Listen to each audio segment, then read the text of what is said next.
No.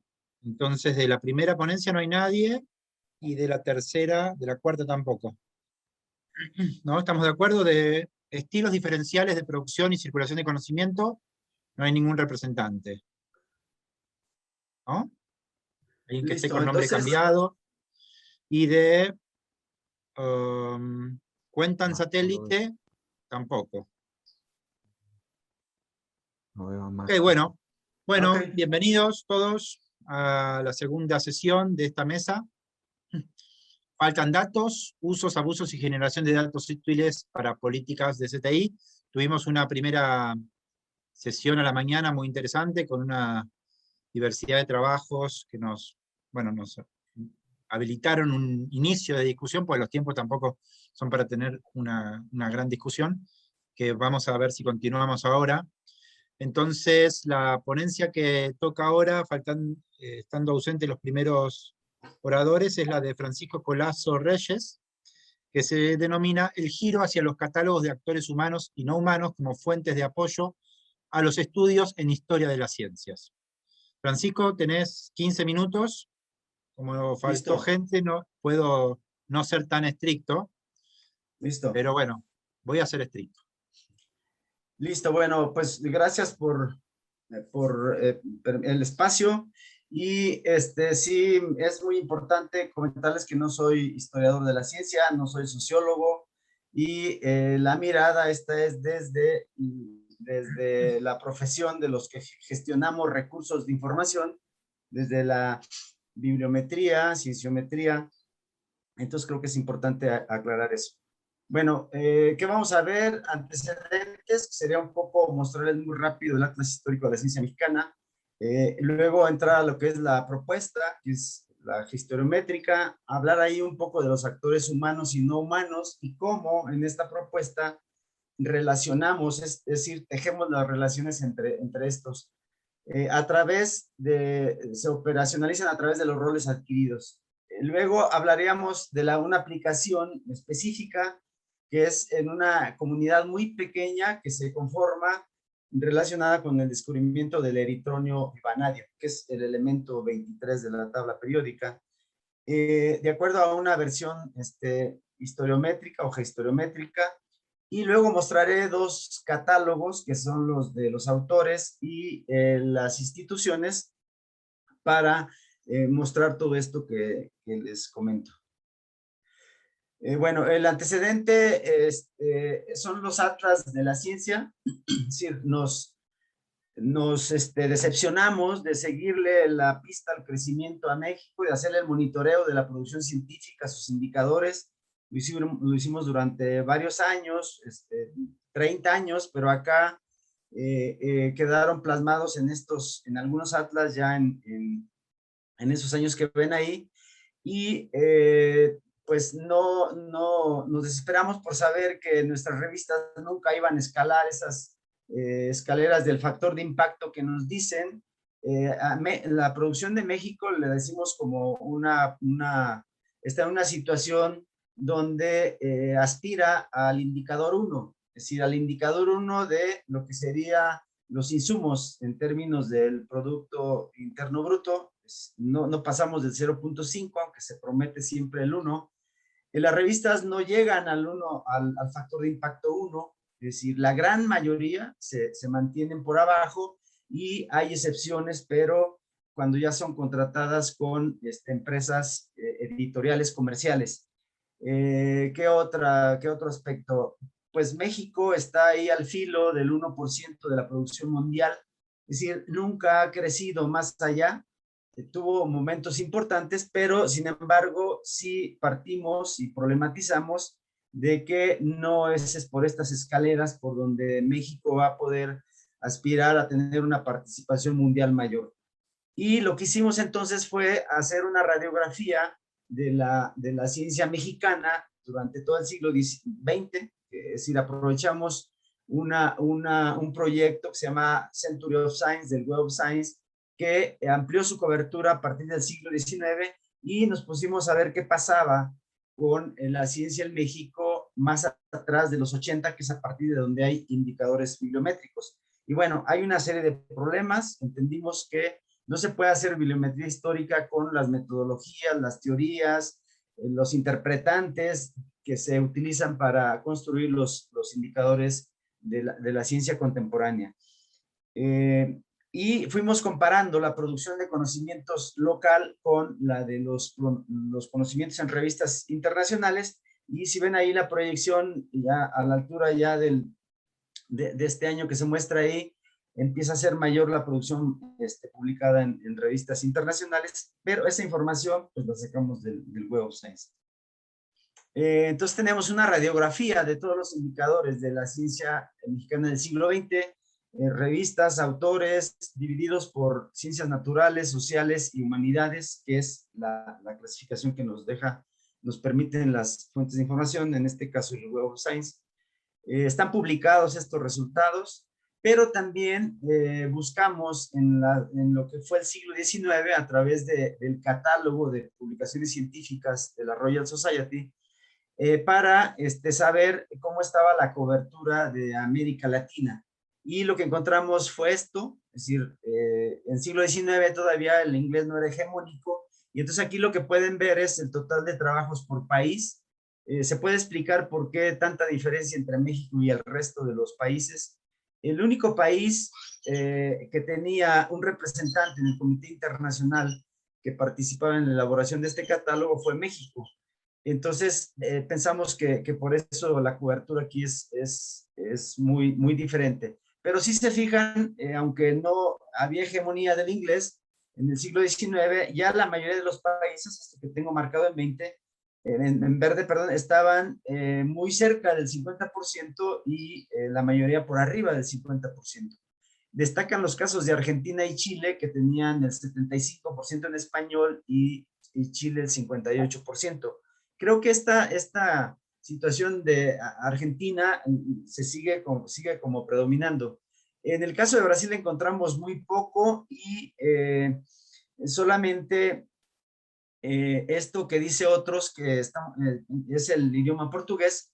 Esto es importante porque en el 2006, cuando el Web of Science consideró las revistas regionales, Brasil lanzó una política muy agresiva de editorial de nuevas revistas, y en uno de los estudios que hicimos por ahí del 2014, 2015, ya el orden de los idiomas habían cambiado, el orden tradicional ahora era el inglés, el portugués y luego el español. Gracias a la cantidad de revistas que pudo incorporar Brasil, además de Cielo, al sistema WOS, pero por una política no tanto de crecimiento de la ciencia en los países de la revista, sino de Web of Science, porque empezaba a competir con Scopus y Google Scholar.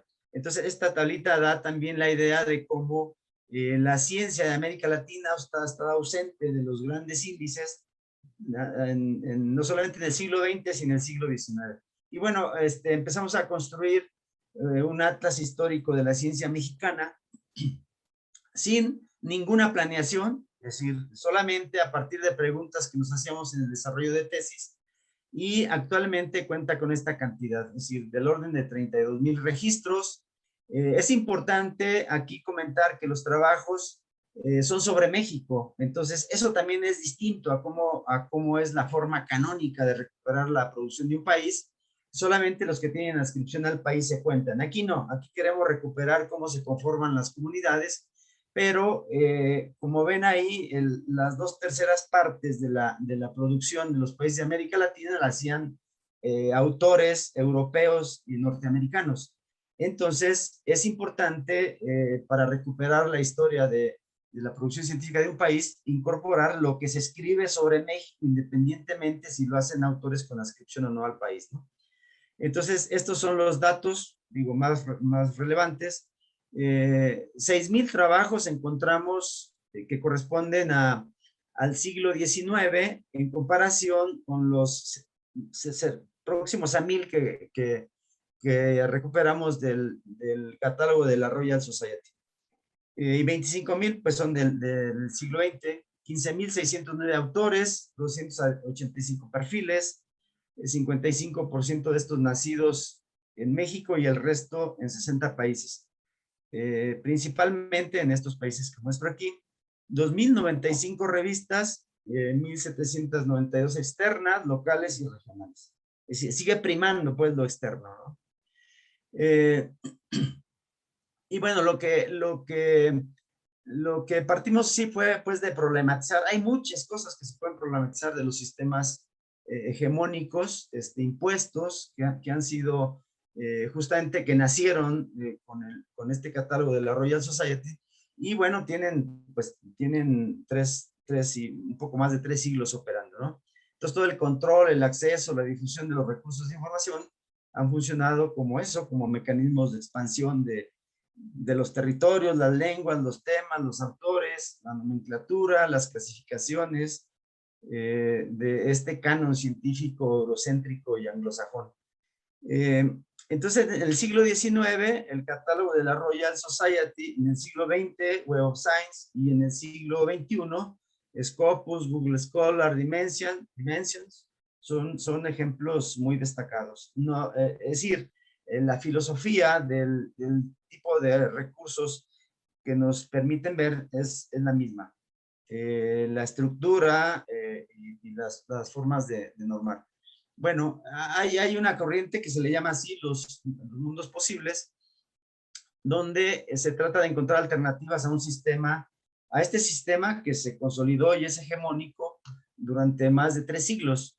Decimos que desde el ámbito de la comunicación científica, pues nadie tiene una respuesta acabada, ¿no?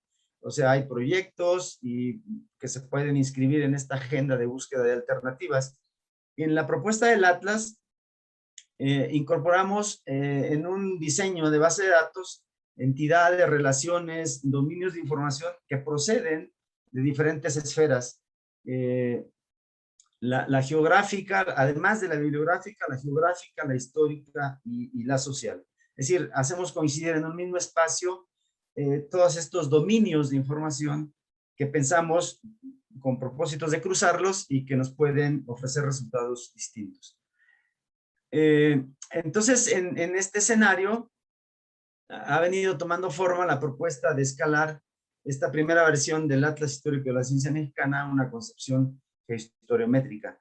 Y este es un neologismo que se pregunta permanentemente por las materialidades, la geografía y el tiempo, es decir, donde se movilizan, donde se encuentran e interactúan los actores humanos y no humanos que hacen posible lo que sería la producción de prácticas de producción de conocimientos y la formación de comunidades. Y entendemos conocimientos de tipo práctico, técnico o científico. Es importante comentar esto. Aparte de que no diseñamos los sistemas de información, sino que les vamos agregando recursos conforme las preguntas de los trabajos de investigación. Tenemos del orden de 40 tesis de licenciatura, 6 de maestría en la UNAM, hay ahora 2, 3, hay una tesis en un doctorado transdisciplinario sin Investar y 2 están en proceso. Entonces, el Atlas lo construyen los estudiantes de estas instituciones, una Escuela Nacional de Biblioteconomía que tenemos al lado, una unidad profesional de tecnologías avanzadas que se hacen cargo del desarrollo de sistemas, la parte del control bibliográfico está a cargo de bibliotecarios, y recientemente un doctorado transdisciplinario en tecnología, ciencia y sociedad, ciencia, tecnología y sociedad. Donde también los trabajos de investigación, curiosamente, han estado optando por incorporar y complementar sus metodologías con métodos bibliométricos, cienciométricos.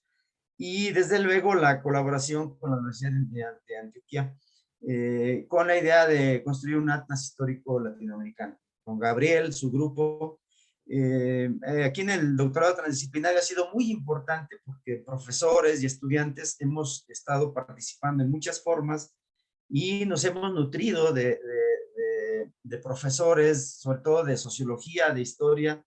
Ayer estuvo Emilio Piazzini acá dando una conferencia, pero han venido muchas gentes del sur a ese seminario. Entonces, esto ha sido importante y fue lo que nos ha llevado a articular esta inspiración de término historiométrico. Bueno, entonces, en el asunto de los actores humanos y no humanos, lo que hacemos es problematizar el rol hegemónico del autor. Por supuesto, es todo un tema que puede dar para trabajos, porque ha sido excluyente de otros actores de la ciencia, tanto humanos como no humanos, pues hay que entender que interactúan permanentemente en procesos colectivos de coproducción de conocimientos. Y las teorías que estamos utilizando entonces el Actor Network, el giro espacial. Hay otro concepto ahí que es también reciente, que es cienciometría espacial, y estos conceptos de espacialidades y materialidades y los capitales simbólicos de Bourdieu. Esta la debe haber quitado. Bueno, y entonces entraríamos al ejemplo, y lo que les voy a mostrar es la formación de una pequeña comunidad, de un pequeño grupo de investigación que se hace en torno al descubrimiento del eritronio y el vanadio. Y digo eritronio y vanadio porque primero se descubrió en México y luego a los 30 años en Europa. Pero con esta pequeña red lo que les quiero mostrar es que con digamos, la propuesta geométrica, la idea es como ver no sé, esta situación como cronías, en el sentido de decir, bueno, ¿qué pasaría si? Es decir, que si consideramos que el que le dio prestigio a Del Río fue el eritronio, su descubrimiento, el metal, el plomo pardo de Zimapán, donde venía el eritronio, y quien creó a Del Río como científico fue quien le dio voz, fue justamente el objeto de estudio, ¿no? Es decir, pensar la historia un poco en otro sentido. ¿Por qué? Porque toda esta producción que ven aquí, abajo están todas las revistas, aquí está en esta red, al centro, desde luego Del Río, que es la historia que siempre se cuenta, pero está donde se hizo la certificación del descubrimiento que había hecho en Francia, por supuesto se le negó, y luego después qué material se utilizó para hacer la certificación, y después donde se descubre el vanadio y cómo en el mismo año en que se descubrió el vanadio se hizo su certificación en la literatura científica internacional, entre ellas varias de las revistas que están aquí a pie de figura. Bueno, todas estas publicaciones, todas estas investigaciones, no hay una sola en el catálogo de publicaciones científicas de la Royal Society. Ese catálogo empezó con los acervos de Inglaterra, la Gran Bretaña, entre sus sociedades científicas, jardines botánicos, etcétera, etcétera. Es decir, esto no se podría recuperar de estos índices. Entonces, por eso partimos de la necesidad de hacer estos atlas históricos, ¿no? Bueno, y entonces aquí viene el concepto que les venía comentando de cuáles son los roles que estamos identificando en esta primera comunidad pequeña. Bueno, primero los que tienen que ver con la autoría. Separamos los que tienen que ver con autoría, es decir, aquellos que aparecen como autores, aún los anónimos, pues digo, no es que sea un autor, pero lo mencionamos así. Luego viene el autor clásico, pero vienen traductores, compiladores, autores corporativos, que es muy del campo nuestro, cuando no es una persona, sino una corporación, y luego editores. Todos estos podríamos generarles indicadores de productividad si quisiéramos, a partir de este rol principal. Pero luego encontramos todos los roles que tienen que ver con las materialidades. Estos actores que siguen aquí abajo no escribieron en el campo, como fueron profesores, estudiantes, fundador o cofundador, autores que participan en la comunidad en términos de genealogías familiares, linaje científico, aquí se me repitió, epónimos, los descubridores, los que coleccionaron los minerales, y ya cuando con otros investigadores llegaran, ya tenían esa rica colección traída de todos los distritos mineros del país. Ahí encontramos políticos, mecenas, auxiliares, constructores de instrumentos y maquinarias, empresarios, diplomáticos, exploradores. Y luego, en el caso de los autores no humanos, que son las instituciones, aquí también asociamos las instituciones sede de los trabajos, que no de ascripción, sino donde se escribieron los trabajos. Y esto está relacionado con los autores que escribieron. Entonces, esto es lo que se ve ahora en los catálogos, estos que ya comenté, pero no vienen las instituciones que consideramos de materialidad. Entonces, acá tenemos que encontramos instituciones que no son propiamente instituciones y solamente se menciona un lugar de una calle desde donde es la única información que hay, pero hay instituciones de adscripción, de afiliación, de reconocimiento, de formación, de normatividad, promoción, análisis de objetos y minas. Francisco, un minuto. Sí, me brinco rápido. Entonces me voy a brincar aquí estos serían los catálogos tradicionales. Y entonces, ¿cómo tejemos las relaciones en la base de datos historiométrica a partir de la búsqueda del origen, los perfiles, la movilidad, el linaje académico, genealogías y epónimos de los investigadores? Y aquí tenemos las geografías de los autores, que no es poca cosa, es decir, depende de dónde nació el investigador para entonces endosarle ahí capitales simbólicos. Lo mismo hacemos con las instituciones. Las materialidades situadas donde se descubrió el eritronio y el vanadio son completamente distintas. Y este sería el concepto de catálogo historiométrico en formación que podríamos mostrar, donde podemos mostrar cómo hay instituciones que solo publicaron artículos, bueno, fueron sedes de artículos, pero también tuvieron otros roles que son de afiliación, adscripción, formación, minas, y las instituciones que solo aportaron la materialidad, entonces están de este lado. Todas estas solo es materialidad, pero también tienen otro tipo de roles. Esto me lo brinco. Estas instituciones que ven acá, todas estas no están en los catálogos tradicionales. Y entonces aquí se queda de lado cuáles fueron los primeros ombligos académicos de la ciencia mexicana, como es el caso de la escuela de Freiberg y otras, ¿no?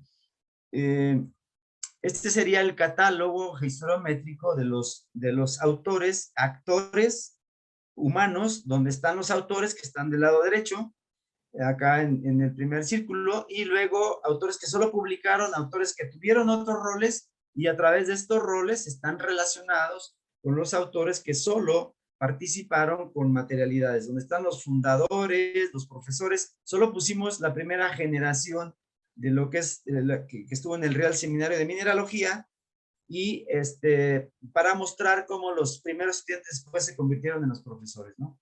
Bueno, de manera muy rápida, acá abajo tengo los colores. Creo que terminé a tiempo. Siempre tengo que agradecer porque el proyecto, como ya les dije, es completamente colectivo de estudiantes, y muchas gracias.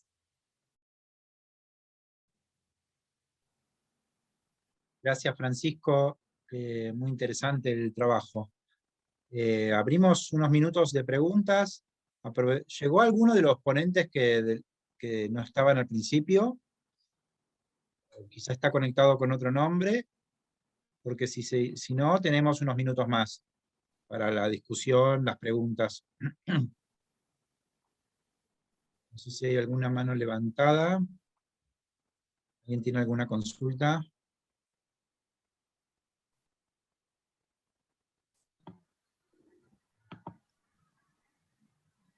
Bueno, yo entonces, Francisco, solamente, nada, un poco impresionante el trabajo. Toda esa información está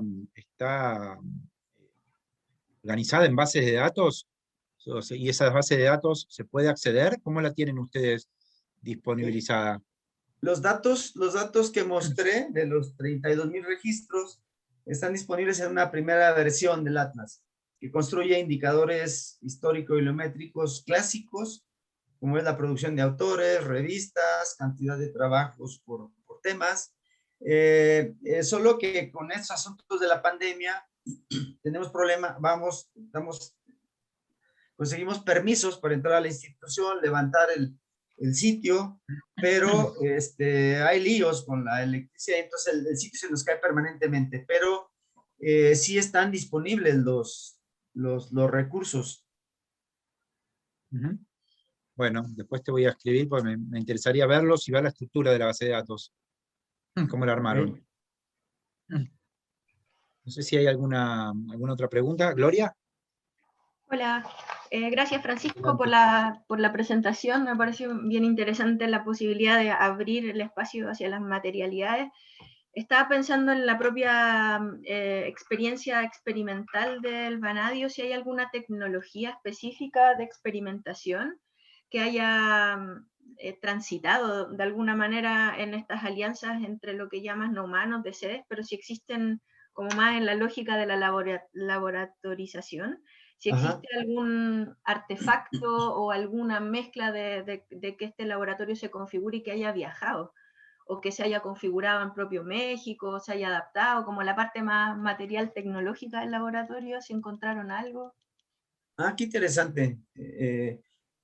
Bueno, desde luego los instrumentos, también tenemos catálogos de los métodos, instrumentos y las metodologías.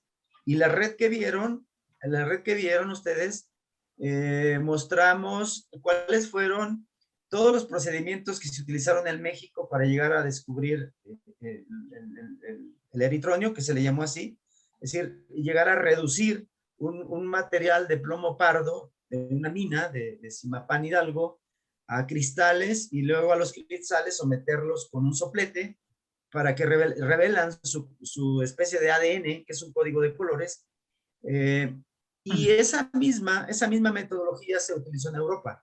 Es decir, eso lo probamos porque tenemos todos los artículos de con qué objetos e instrumentos trabajaron en México, en Francia y en Europa. Es decir, el descubrimiento se certificó en 3 lugares distintos, pero en Europa el truco que encontraron para negarle el descubrimiento del río fue que lo obtuvieron de un mineral de hierro de la mina de Taber en Suecia.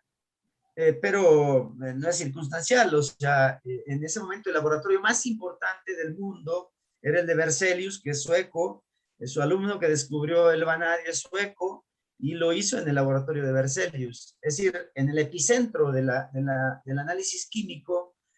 Ahí fue donde se descubrió, se volvió a redescubrir el eritronio, pero sí, en otro trabajo tenemos qué instrumentos, métodos y objetos de estudio se utilizaron para tanto en México como en Europa.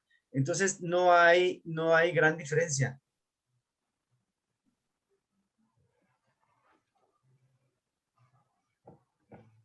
Bueno, si no hay otra pregunta, entonces pasamos a presentación, Gloria.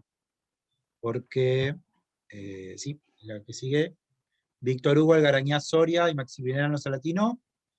Chequeamos de nuevo que no se encuentren bajo otros seudónimos, así que pasamos entonces a la presentación de Gloria Baigorrotegui, que se denomina Remiendos en Experimentos Digitales Públicos Intradomiciliarios, la Red Nacional de Monitoreo en la Patagonia Chilena. Vale, muchas gracias Luciano y felicitaciones por el título de la mesa, porque me pareció muy ad hoc a lo que estaba mirando con respecto al tema de los datos. Esta es una investigación que es un Fondesit, como de la Agencia Nacional de Investigación, y somos también, como decía Francisco, un equipo de investigación, así que estoy yo aquí representando parte del colectivo de generación de conocimiento. Y que para empezar es un trabajo que se enmarca dentro de la imagen, como ustedes ven ahí, de las ciudades inteligentes, de los monitores al interior de los hogares para cambiar los hábitos de las personas hacia formas más sustentables, ¿no? Y con sensores al interior de las casas. Esta investigación también debo reconocer que me encantaría mostrarles como mostró Francisco, los diferentes datos vinculados con bases de datos. Bueno, esta presentación va más que nada focalizada al vacío de datos, o sea, a la contabilización del no dato. Y mirando el no dato como una forma que al comienzo fue un tanto frustrante, el mostrar que en el país se instala una red nacional de monitoreo para 5 ciudades del país, y era como la primera llegada de las vida inteligente y ciudades inteligentes para monitorear primero que nada el estándar de construcción de las casas bajo una política nacional del Ministerio de Vivienda que es intersectorial, que mezcló medio ambiente también y energía. Entonces, como un hallazgo así importante, la RENAM está en una base de datos abierta, ustedes pueden entrar allí y ver lo que van sensorizando, mostrando las variables de que dentro de las casas de ciudadanos de hogares chilenos, al interior de sus casas. O sea, es muy loco esto de como que los datos de nuestras casas están puestos en una plataforma libre de libre acceso. Entonces a mí me hubiese encantado mostrarles como todos los análisis de datos, pero realmente lo que ocurrió es que los datos empezaron a caerse. Y antes que nosotros nos cayéramos de ánimo, empezamos a mirar esta imagen de qué pasa cuando los datos no hay, y esta imagen de que el dato no existe y se empiezan a caer los sensores, empiezan a aparecer errores de distinto tipo. Entonces comenzamos a ver esta falta de datos como una posibilidad interesante para mirar por qué no están los datos y qué pasa cuando los datos se caen, ¿ya? Como una posibilidad interesante de ver esto, y ahí nos encontramos y confluimos con toda la literatura de ciencia, tecnología y sociedad vinculada a la reparación, remiendo y también abandono. Y bueno, los datos de las casas monitoreadas al interior de, digamos de las viviendas las vamos a contar desde una localidad muy particular, desde Coyhaique, que es la capital de Aysén, una de las regiones más australes o de difícil acceso, ¿no? de Chile. Y como ven, la fotografía muestra distintos tipos de casas con distintos tipos de pobreza energética, podríamos decir, y principalmente contaminada con la combustión a leña de las residencias. Ese es como, podríamos decir que Coyhaique es autónomo térmicamente, porque tiene ahí toda la leña que calefacciona los hogares. Bueno, Coyhaique y el Ministerio de Medio Ambiente ha puesto muchos énfasis en mostrar la contaminación del aire de Coyhaique, y mientras se ha ido registrando desde el año 2015 más o menos, ha habido torretas que miden la contaminación y efectivamente aparece como una de las 10 latinoamericanas más contaminadas del mundo. O sea, pero ojo, monitorizada. Porque también hay que ver que, o sea, nos comparan con China, India, claro, pero igual en nuestros países hay muchas que todavía no tienen la medición. Entonces, a mí me llama mucho la atención el que RENAM, la Red Nacional de Monitoreo, haya aterrizado, digamos, en realidad desembarcado, porque llegaron los monitores por el mar, a una ciudad que tiene un acervo de resistencia frente a construcciones de represas. O sea, hay gente como muy decidida a hablar sobre la autonomía energética y de qué modelo energético quieren para ello. Entonces la RENAM aterriza aquí principalmente no por el Ministerio de Vivienda, sino que por una Secretaría Regional de Energía. Chile es muy centralizado, es mucho más centralizado que todos los países en América Latina, por eso me llama la atención que hubieran hecho este ajuste de la RENAM para que estuviera en la ciudad de una forma bastante, como digo ahí, excepcional, frágil y silente. Hasta los días de hoy, ustedes pueden visitar esta red en línea y en tiempo real. Bueno, la metodología, al final, después de girar nuestra atención a los vacíos de datos, constituyó reuniones, encuentros periódicos, las personas encargadas de la plataforma. Hay una cosa importante de decir que la propia plataforma, en los convenios de intimidad y de privacidad de los datos, no podemos acceder a los habitantes, usuarios, dentro de las casas de los monitores. Entonces lo que hicimos fue de alguna manera recopilar lo que los encargados de instalar la RENAM en Coyhaique y en Chile en general nos decían sobre las personas. O sea, es una recopilación indirecta de lo que dicen las personas, de lo que les significa tener estos monitores.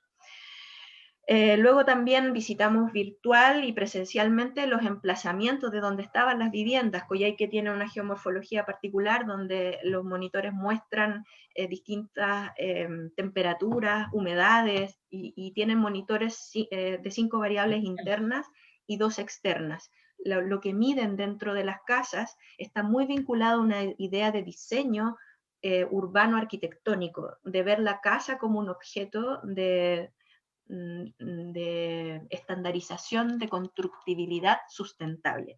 La idea inicial es que estas casas muestren datos y los usuarios, cuando vean sus datos, modifiquen sus prácticas, pero también comiencen a demandar casas que tengan asegurados determinados confort a través de datos de humedad, calor, ventilación, y CO2. Esos son los datos que tiene la RENAM. Ojo, no tiene el monitor de RENAM no tiene contabilizado el material particulado, que es PM10 y PM2.5, que es una medición muy específica para la medición de la contaminación atmosférica por leña. Entonces se fueron cayendo estos datos y nos dedicamos a mirar diariamente y periódicamente en diferentes rangos horarios la plataforma abierta que está en línea de renam.cl para la ciudad de Coyhaique y todas estas casas. Y empezamos a hacer bitácoras sobre la caída de datos, registrar los tipos de errores, cómo iba funcionando, y después íbamos de nuevo donde los expertos, digamos, de programación y de instalación, para que nos explicaran qué significaban estos datos y los argumentos que ellos daban de por qué estos datos se iban cayendo y qué posibilidades había de mejorar esto, ¿no? Como toda una buena intención de mantener esta red funcionando como una red de datos disponible abierta para la justificación de políticas públicas basadas en datos y para innovaciones en términos urbanos, inmobiliarios, y luego no solo sociales, no solo para casas sociales, sino que también para residencias, comercio. Entonces ahí ya empiezan a ver el interés de las inmobiliarias en todo tipo de aspectos para justificar. O sea, hay todo un mundo detrás de esta sustentabilidad. Entonces, lo que me pareció interesante es pensar lo que inicialmente era la RENAM, era llegar con instalación de una tecnología de monitorización científicamente probada, con una empresa que es, los monitores son Netatmo, se pusieron en experimentación 3 tipos de modelos, y el que salió, digamos, el mejor, con mayor confiabilidad, etcétera, es uno que provenía de una empresa francesa, que ahora es italiana, o sea que ya es una empresa transnacional de servicios de monitoreo intradomiciliario.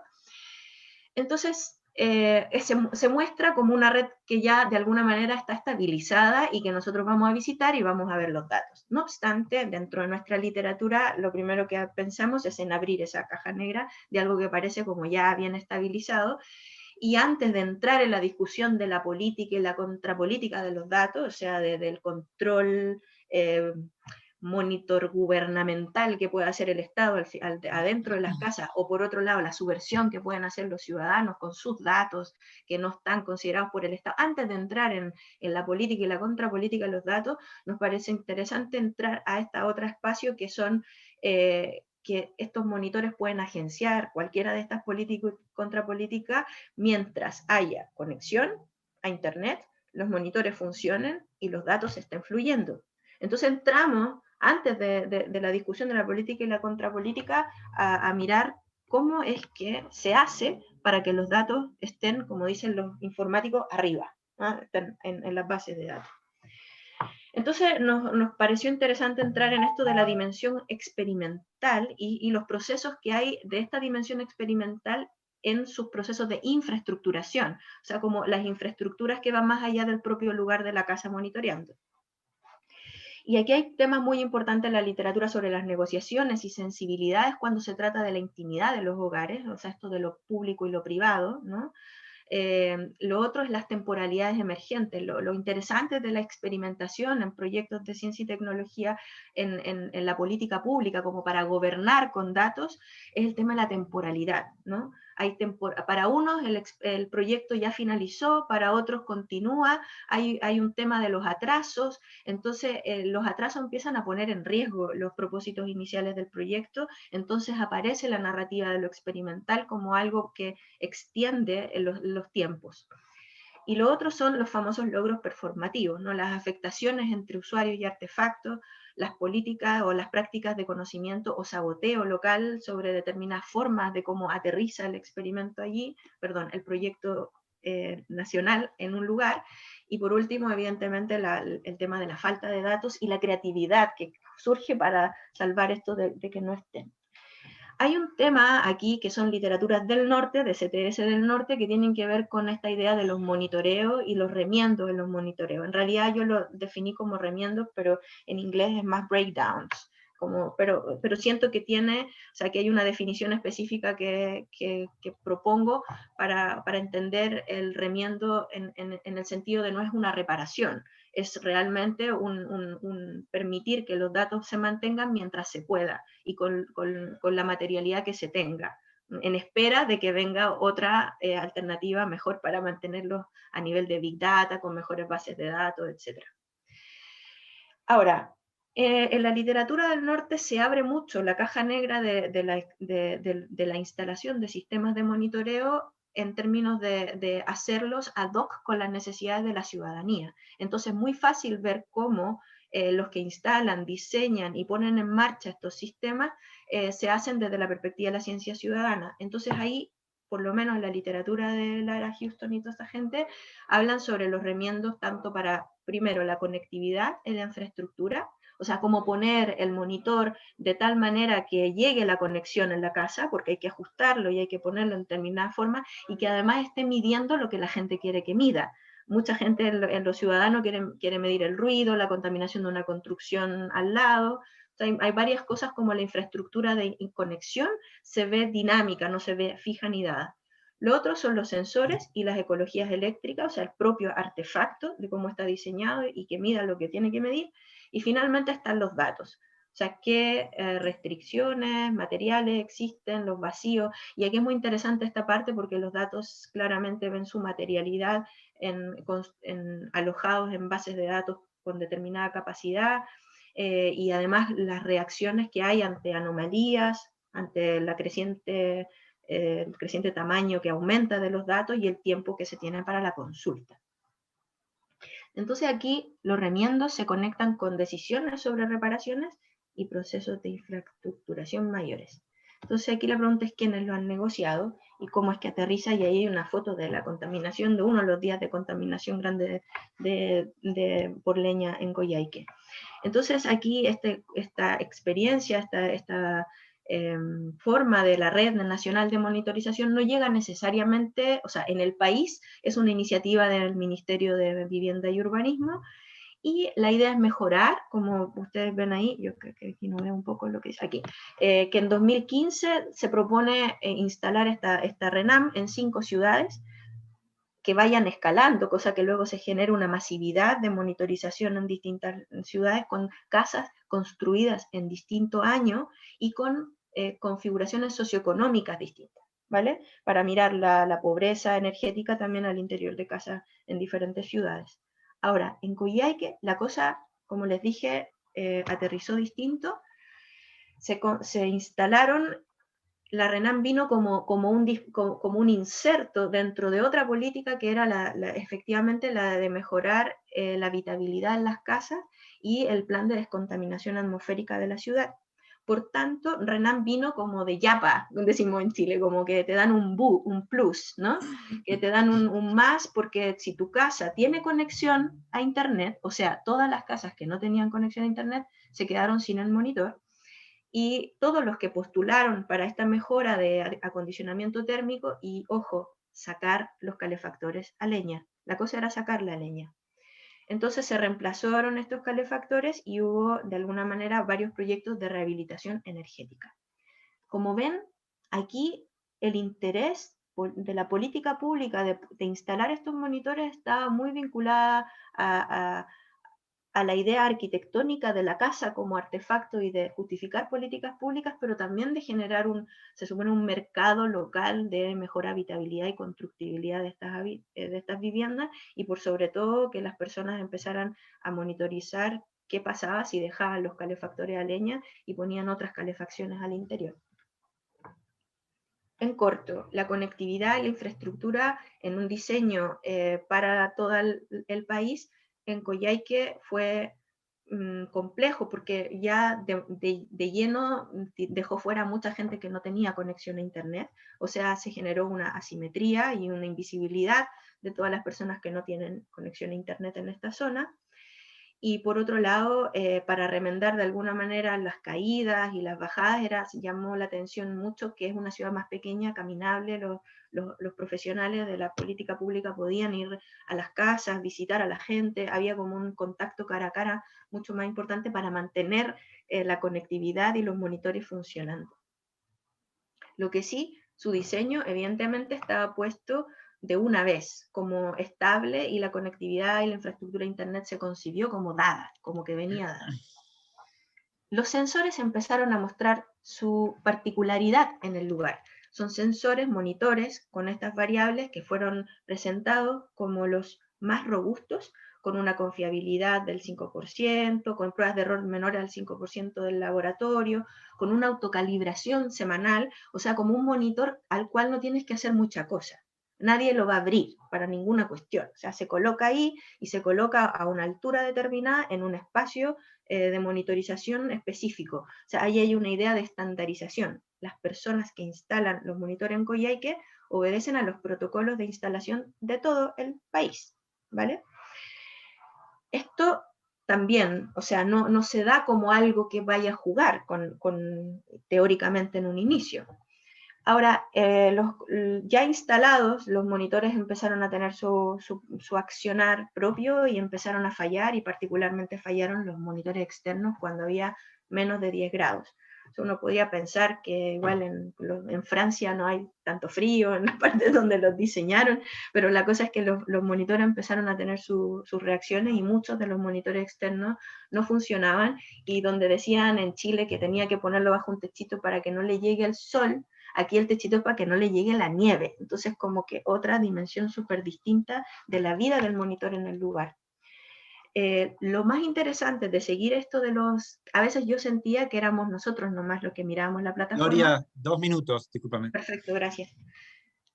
De pronto, en medio de la pandemia, mirando aquí los monitores, de pronto me di cuenta que habían 4 monitores como que se restablecieron, porque se empezaban a caer, y con ello nuestro ánimo en seguir esto, pero de pronto 4 monitores volvieron a establecerse en junio del 2020, en plena pandemia.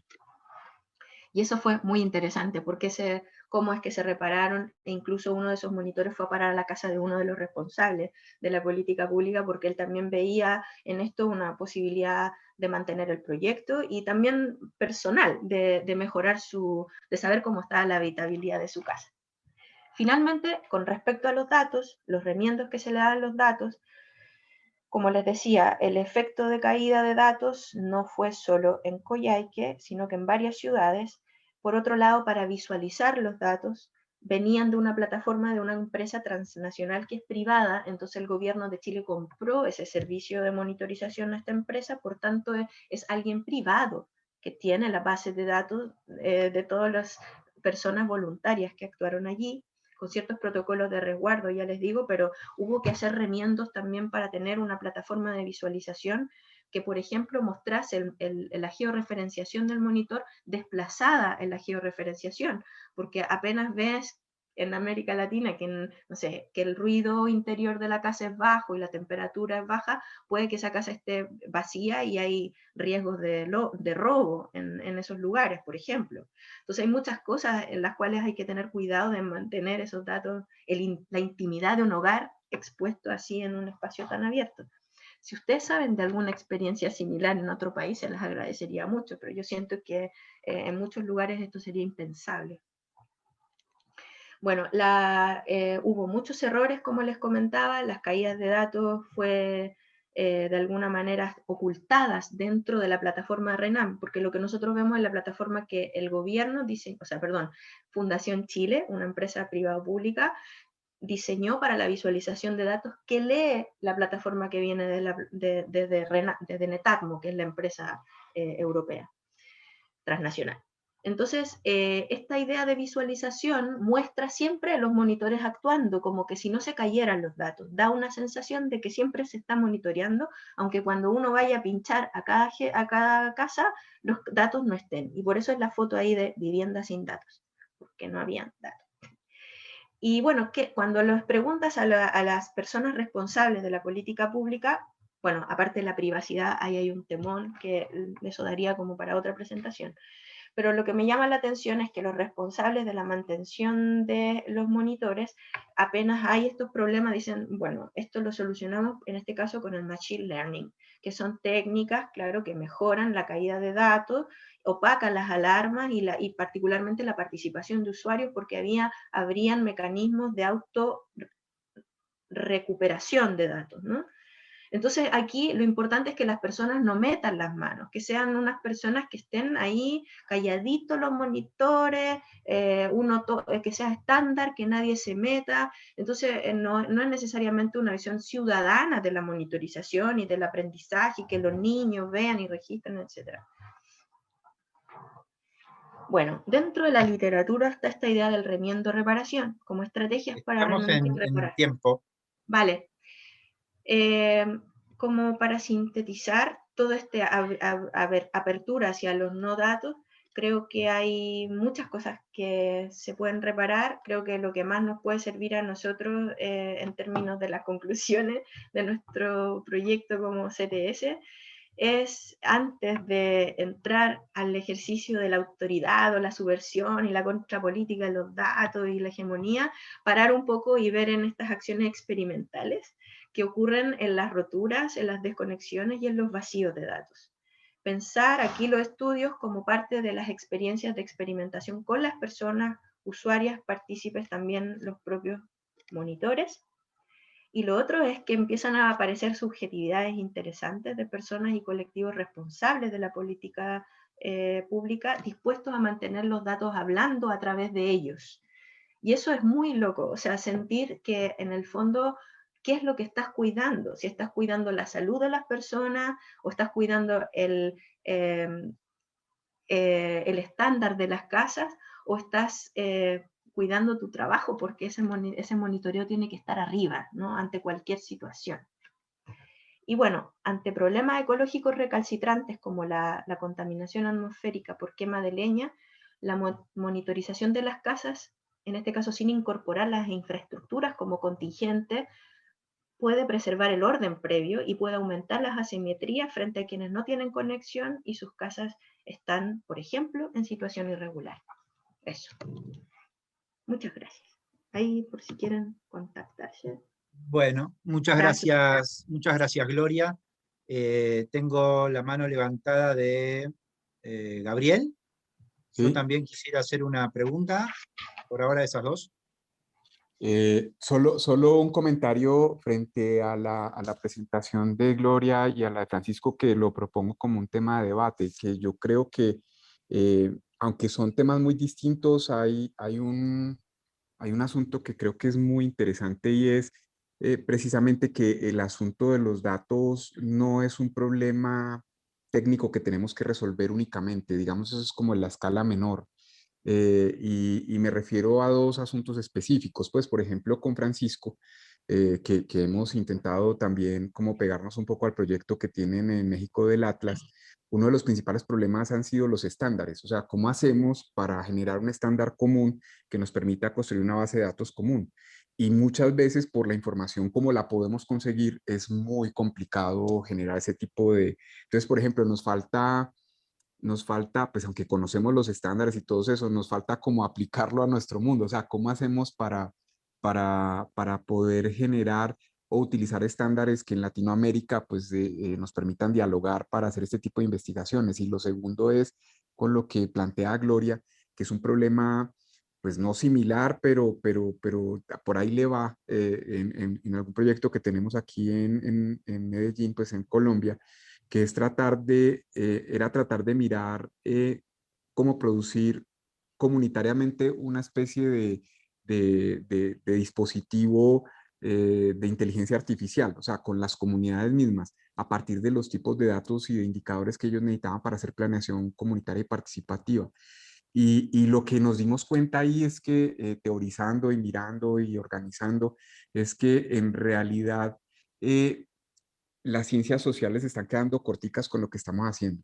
Pues, ¿y a qué me refiero? Cuando estamos trabajando con datos, lo hacemos a la tradicional, el investigador y su equipo consiguen los datos pues y ahí hacemos los análisis. Si no hay suficientes, hacemos algo sesgado. O sea, ahí hay una pregunta muy, muy importante sobre, en realidad, sobre la ciencia ciudadana. O sea, y cómo lo hacemos para adaptarlo a nuestro entorno, pues con la investigación, acción participativa y con otro tipo, porque los datos se tienen que construir y se tienen que construir participativamente porque si no, no son sostenibles. Lo está mostrando Gloria. Pero bueno, quería proponer solo, como no era pregunta, sino más bien dejar la inquietud porque creo que hay convergencia desde el punto de vista de datos en las dos presentaciones anteriores. Luciano, ya, eso era. Matías, ¿querés preguntar vos? Si quieres tú, pero si no, voy yo. Tú estabas antes, por eso digo. Bueno, a ver, mi comentario, Gloria. Yo leí también el texto de un chico, Sebastián Arriagada, recordás que lo presentó en el laboratorio de Paper, creo que vos también estabas de evaluadora o de revisora, y ese texto trabajaba sobre un tema muy, muy parecido, pero con sensores de partículas, ¿no? Recuerdo que eran sensores de partículas. Pero en realidad lo que me pregunto yo, en el único momento hacia el final de tu exposición mencionaste la palabra salud, ¿no? En todas las exposiciones estuvo, que entiendo yo, me imagino, porque en el texto de Sebastián pasa lo mismo, en ningún momento aparece cuál es el motivo, el objeto central por el cual esos datos están intentando ser recopilados, porque la verdad que yo en un punto no lo entiendo, ¿no? Medirlo casa por casa, la contaminación generada por la leña, que entiendo debe haber alguna chimenea que saca los gases para afuera en general, ¿cuál es el sentido? Y por otro lado, esto tiene una consecuencia que será, imagino yo, tratar de objetivar las consecuencias de la contaminación en alguna inscripción visible, de modo que cambien las conductas, como vos señalaste, las construcciones, etcétera, pero no hay problemas de salud previos, más graves, más visibles, que hagan innecesaria esta medición. O sea, no entiendo el conflicto ahí y para qué los datos, y tiene todo que ver con la mesa, ¿no? Como que hubiera un abuso de los datos en este caso. ¿Cuál es ese objeto de ese instrumental para una problemática que yo supongo, porque no está descrita en los dos trabajos que vi, que es previa y que debería ser más visible y más potente por su propia naturaleza?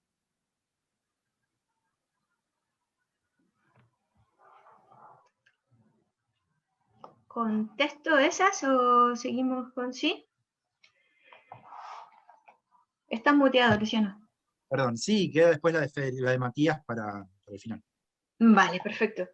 Bueno, primero que nada, incluso escuchándote a ti, Luciano, y escuchando a Gabriel, en mi cabeza también se empiezan a sentir como los tonos que se tocan cuando uno tiene la emoción de mantener datos y de que los datos tengan un sentido, ¿no? Entonces Gabriel decía, bueno, el problema nuestro son los estándares y el discurso el tema técnico ya está solucionado, ¿no? Como que ya lo que es interesante es hacerlo comunitario, con inteligencia artificial, como sofisticarlo y tener nuestros propios estándares para que tengan un sentido esos datos dentro de una comunidad, pero la pulsión es que tenemos que tener datos, ¿no? Entonces, eso yo lo vi y lo que quiero mostrar es que en esta visión de la caída de datos, la emoción y la puesta del cuerpo de la gente técnica para que esos datos estén es mucho más alta de la que nosotros nos imaginamos. O sea que en realidad el problema técnico no está tan resuelto necesariamente. O sea, y es la emoción de sentir que lo técnico que funciona probablemente en otros lugares mejor que en el nuestro, vamos a llegar en algún momento a tenerlo fluyendo inteligentemente y además actuando de manera inteligente del lado de los datos. Esa es una literatura que de alguna manera, de manera bien crítica, ha tomado Martín Tironi y Matías Valderrama, que han expuesto en otras instancias sobre el imaginario de lo inteligente y de cómo vamos caminando a veces, un poco como diría Wiener, dormidos en nuestra... o sea, vamos activos en hacer esta contrapolítica o política endógena de datos, o sea, datos latinoamericanos, pero a la vez en esa lucha a veces vamos dejando atrás algunos otros colectivos y comunidades que empiezan a ser invisibilizadas. ¿Por qué? Porque cada vez que uno configura su conocimiento en base a estándares, lamentablemente el estándar en sí, como construcción epistémica, política, te permite pasar por ahí y uno lo ve siempre posibilista. Yo mi formación es ingenieril, entonces un estándar siempre te permite ampliar la red, ¿no? Pero por otro lado también el estándar oculta lo que no es estandarizable, y en este caso muchas casas, y aquí es muy fuerte el universo de casas autoconstruidas en Coyhaique, que no obedecen y que ni siquiera pueden optar a tener un monitor en sus casas dentro de la lógica de monitorización de estándares. Porque lo que se planteaba, y aquí un poco voy respondiendo a lo que preguntaba Luciano, es que estos monitores diseñados desde el Ministerio de Vivienda y Urbanismo fueron principalmente instalados para monitorizar tipos de casas con constructibilidad, con diseño constructivo, digamos, de estándar antes del 2017 y después del 2017, para justificar mejores políticas de constructibilidad y de estándares de construcción.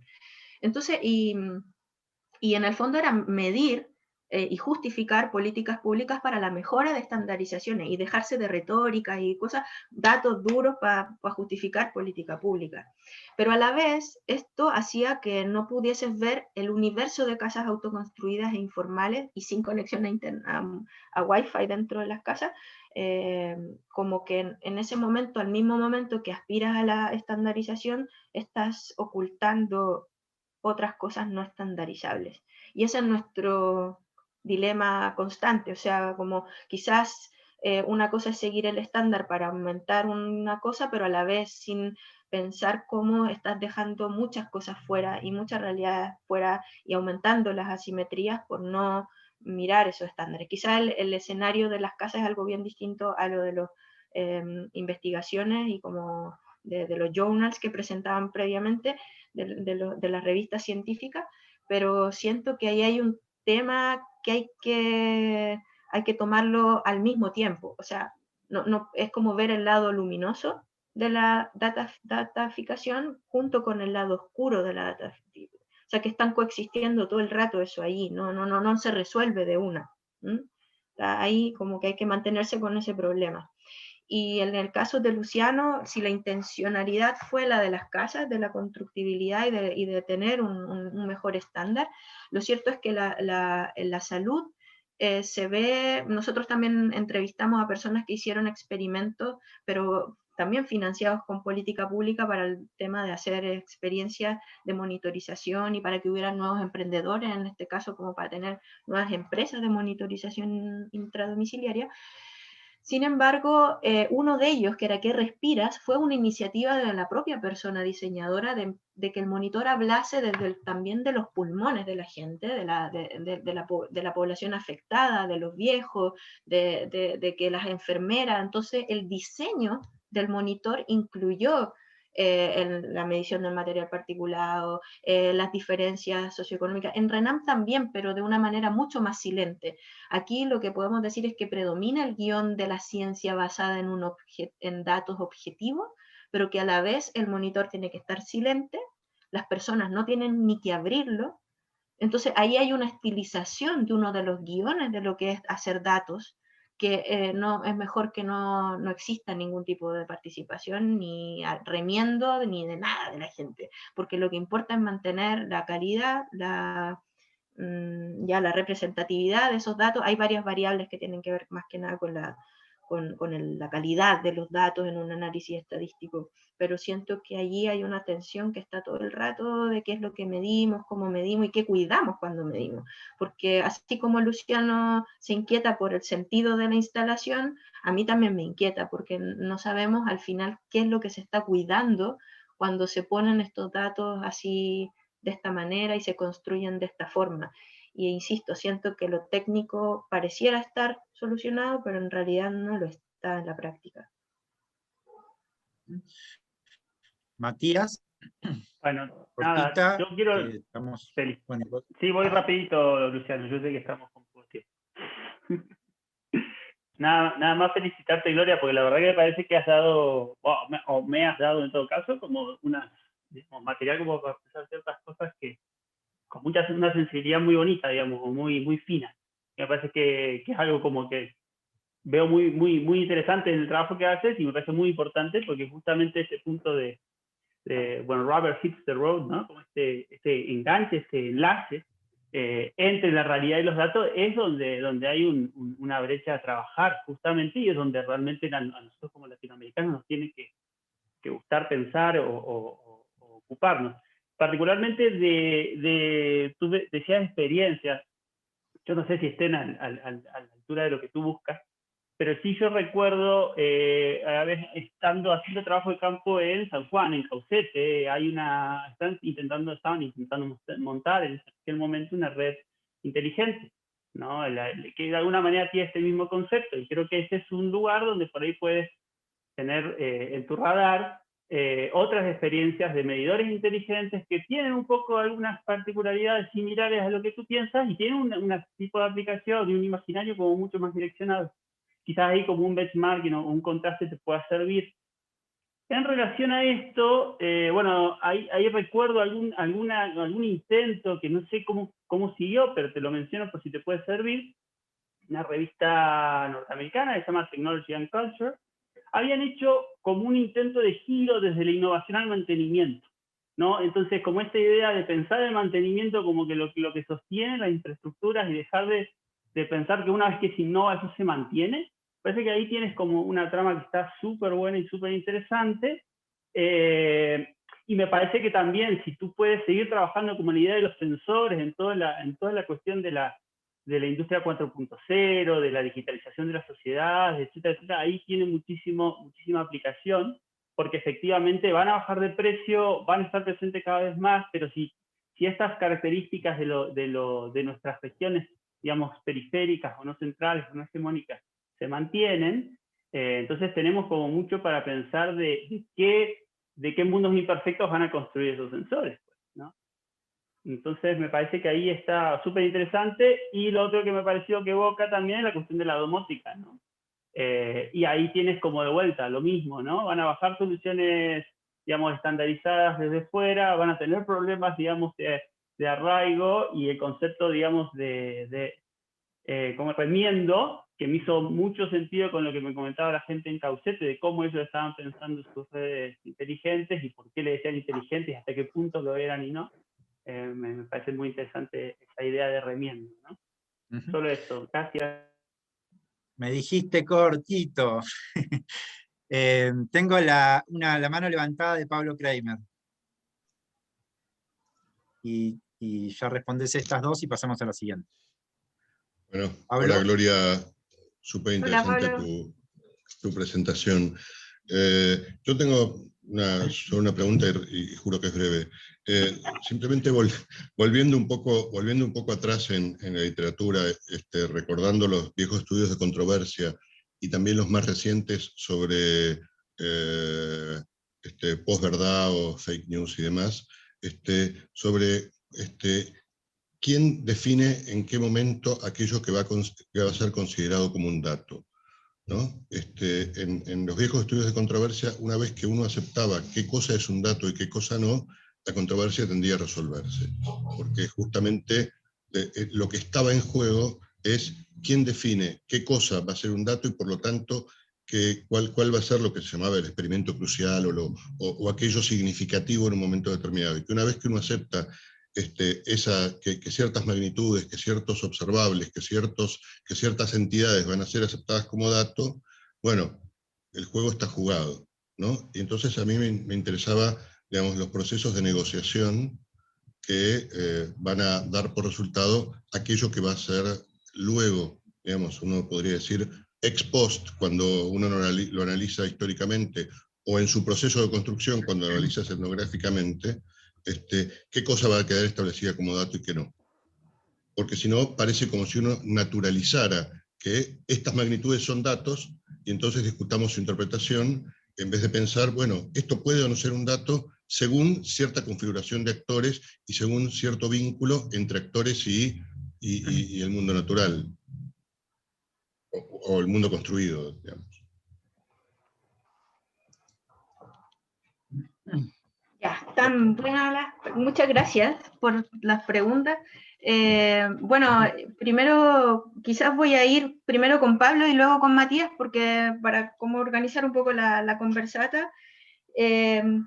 Claro, ¿qué es un dato? Para mí fue el no dato, en mi caso, ¿no? Como inicialmente acercándome a algo cuando yo esperaba tener, ya tenía listo el análisis para hacer un análisis de práctica, porque a mí lo que me inquietaba era que usualmente en las políticas nacionales se veía que la gente de la Patagonia es toda irresponsable, no responden a las políticas públicas de descontaminación, y generalmente cuando se acercan estas políticas de desleñar, son infantilizar a la gente para que de alguna manera entienda lo que significa, ¿no? Pero no se aborda la leña. En el fondo estas técnicas, estas metodologías de descontaminación y de poner monitor y todo, iban en la línea, aunque no bien medida, en el sentido de que no está el material particulado incluido, pero iban en la línea de que la gente se diese cuenta de que tenía que sacar la leña de la casa, del interior de las casas.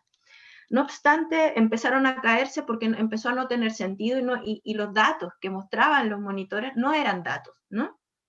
No eran datos relevantes, y para algunas personas sí que lo eran si es que tenían problemas específicos de personas con problemas, por ejemplo, respiratorios, y querían ver cuál era el nivel de humedad. Entonces hacían sabotajes del lugar donde estaba el monitor y lo colocaban al lado de la cama de la señora que estaba con problemas. Entonces el monitor era útil y tenía datos importantes para aquellos que estaban viendo en ese dato algo que pudiese cuidar a la salud de la persona mayor o de los niños que estaban viviendo en tal parte. Entonces, efectivamente, lo que prima en la llegada de todo este sistema de monitorización y todos estos datos es el imaginario de las ciudades inteligentes, a través de políticas públicas de sustentabilidad con buenos y robustos datos. Y de allí, más que eso, no había o sea, en realidad me hubiese encantado que hubiera habido una controversia acerca de qué datos eran y por qué eran estos datos y no otros, y por qué cuando aterrizó, desembarcó en Coyhaique esos monitores, ¿para qué los recibieron? Si no, o sea, alguien criticó porque eran esos, no hubo controversia alguna. Entonces creo que ahí hay una cosa que es muy del sonambulismo tecnológico que habla Wiener, o sea, siento que ahí uno va con el imaginario del ciudadano inteligente, y si pusieron monitores en otras ciudades, bueno, que las pongan aquí también en Coyhaique, porque necesitamos monitores, da lo mismo que mida, pero traigan los monitores y traigan esto.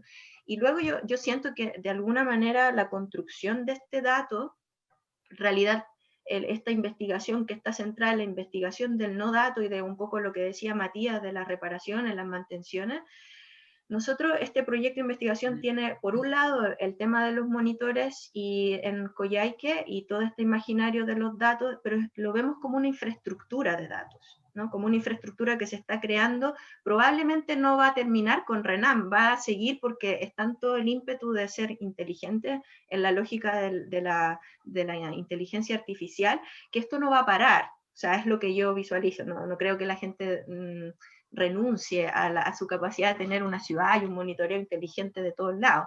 Lo cierto es que por el otro lado y por el lado del monitoreo, en la rotura en la rotura de estas infraestructuras generadoras de determinados datos, se ven muchas subjetividades, se ven mucha gente que está trabajando de una manera muy particular para tenerlos arriba funcionando, y se ven subjetividades de mantenedores de estos datos, que usualmente no son quienes hablan en las controversias que seguimos de las grandes científicos, son la gente que repara y mantiene, son gente calladita, que está detrás ahí limpiando, haciendo cosas, usualmente no salen en los medios de comunicación. Son personas que tienen una ética particular frente a la existencia de las cosas, en este caso de datos, o en el otro caso del proyecto que tenemos, que es de una central hidroeléctrica en un lugar mucho más apartado de la Patagonia, que la gente le van, instalan una micro hidroeléctrica, cortan la cinta y se van. Y eso, las personas que están a cargo de mantener, y puede que esté hablando de muchas historias en América Latina, ¿no? De los políticos, cortan la cinta, digamos panel fotovoltaico, cortan la cinta, se van, y estamos como llevando el progreso a las localidades. Pero resulta que la mantención no se ve como algo tan importante, y empiezan las empresas, y bueno, que nuestro país es muy liberal, entonces contrata gente, eso luego no van, y no hay un seguimiento y una supervisión apropiada para que eso se mantenga en el tiempo. Entonces, esta visión sobre la mantención y la reparación está muy centrada en una ética política, material, jugada con respecto a quiénes son esas personas, e ir siguiendo a estas redes de mantención de datos y de flujos de electricidad, flujos de luz. O sea, ¿qué significa la mantención y la reparación en más largo aliento que solo la instalación del artefacto y la luminosidad de ser iluminados con electricidad o con datos de la inteligencia artificial? Creo que ahí hay una cuestión que mirar como claramente coexistiendo todo el rato con esa ilusión de mágica, ¿no? De mantener todo ahí arriba. Bueno, muchas gracias, Gloria. Reviso si quedó alguien. No, bueno. Entonces pasamos a la última presentación del día y de la mesa, que la va a presentar Pablo Kramer. No, mentira, porque es una presentación que hicimos en coautoría, Pablo Kramer, Pablo Jensen y yo, que se llama, bueno, está publicada como sobre parásitos, células y drogas, y le cambiamos el título hace una semana, en el proceso de publicación. Ahí voy a compartir la pantalla. Y el título que quedó es este, ya lo están viendo, Chagas Disease Across Context, Scientific Knowledge in a Globalized World. Bueno, espero que sea la última vez que realice esta presentación. Ya la hice en 2 o 3 congresos, pero la verdad es que la gente que está acá supera por 2 o 3 veces la gente que la escuchó en todos los otros congresos en conjunto, así que está buenísimo poder presentarla y que la escuchen y que la critiquen. A ver cómo es esto. Acá está, bueno. El problema de investigación que nos planteamos tiene que ver con que, bueno, a pesar de todos los logros alcanzados en los estudios CTS, aún permanece esta percepción según la cual los problemas públicos ¿sí? son entidades objetivas y que el conocimiento científico vendría a ser una herramienta legítima para resolverlos. Esta es una idea que, a pesar de que está muy discutida en la literatura, permanece como una idea rectora del accionar político, ¿no? Y científico, en políticas, ciencia y tecnología sobre todo.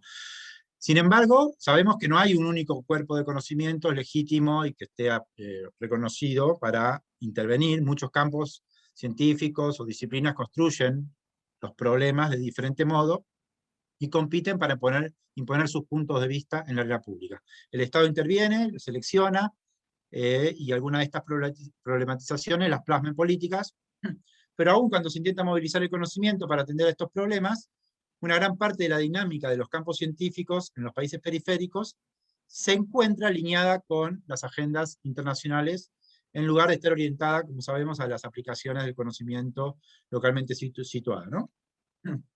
El caso que nosotros analizamos en esta presentación, en esta publicación, es la enfermedad de Chagas, que la mayoría de ustedes conocen bien, la principal endemia de América Latina, con más de 5 millones de personas infectadas y 20 millones en riesgo. Es causada por un parásito, el Trypanosoma cruzi, que se transmite por un insecto, la vinchuca, que tiene un montón de especies, y que causa, entre otras cosas, lesiones internas en el corazón, en el sistema digestivo, en el sistema nervioso, y complica seriamente la vida de los pacientes infectados en un porcentaje, los que desarrollan la enfermedad, que no son todos. La transmisión también puede ser congénita o mediante transfusiones de sangre, y también se han reportado casos de transmisión vía digestiva. El genoma de este parásito fue secuenciado completamente en el año 2005. Se le ha considerado una enfermedad de la pobreza, porque se extiende a través de un insecto que anida en los ranchos, ¿sí? En los techos y en las paredes de los ranchos, y pica a las personas generalmente mientras duermen. Y también se la considera como una enfermedad silenciosa por la ausencia de síntomas claros y por el estigma y el ocultamiento que es causado por esta enfermedad asociada a la pobreza.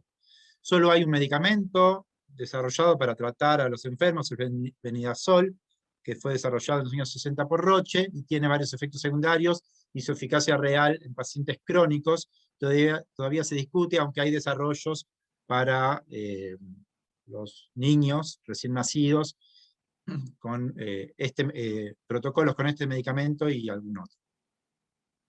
En trabajos previos que desarrollamos en este mismo tema,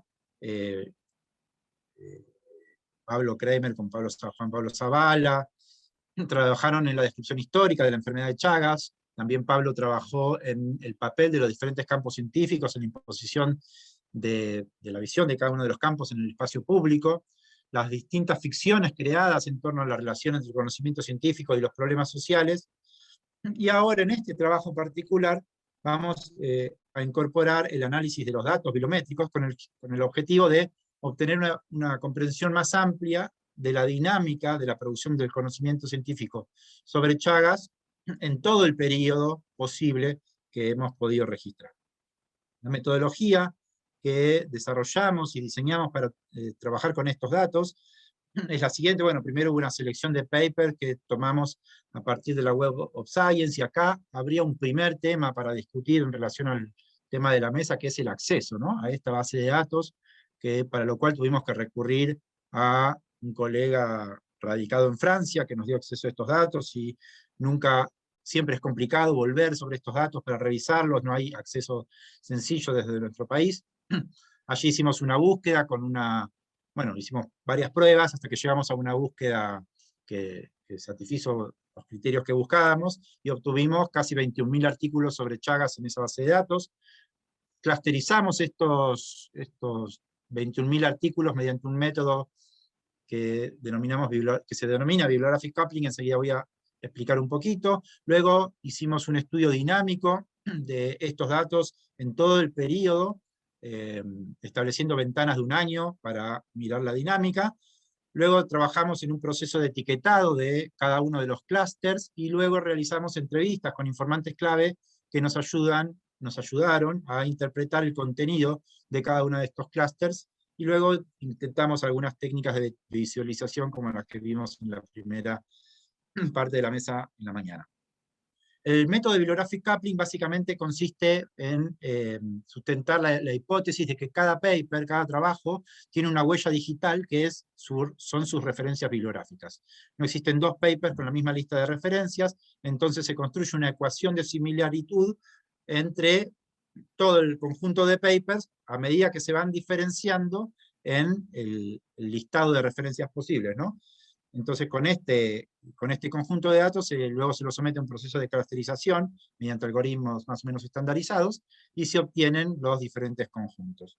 Aquí, simplemente para presentar resumidamente la cantidad de artículos por país y algunos datos, el que le interese, le podemos dar la información. En este momento el paper está siendo evaluado, y mediante esta metodología llegamos a una clusterización en 14 grupos, 14 clústeres. La primera columna es la segunda columna del medio es el número de papers por clúster. El clúster más grande tiene 3.008 papers, y el más chiquito 184 papers.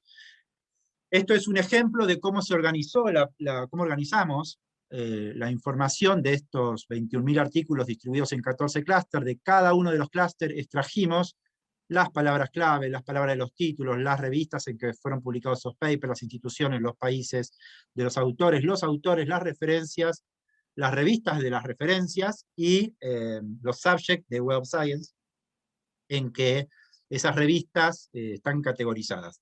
Con toda esta información, cada uno de estos clústeres puede ser interpretado en una primera interpretación que la hicimos nosotros.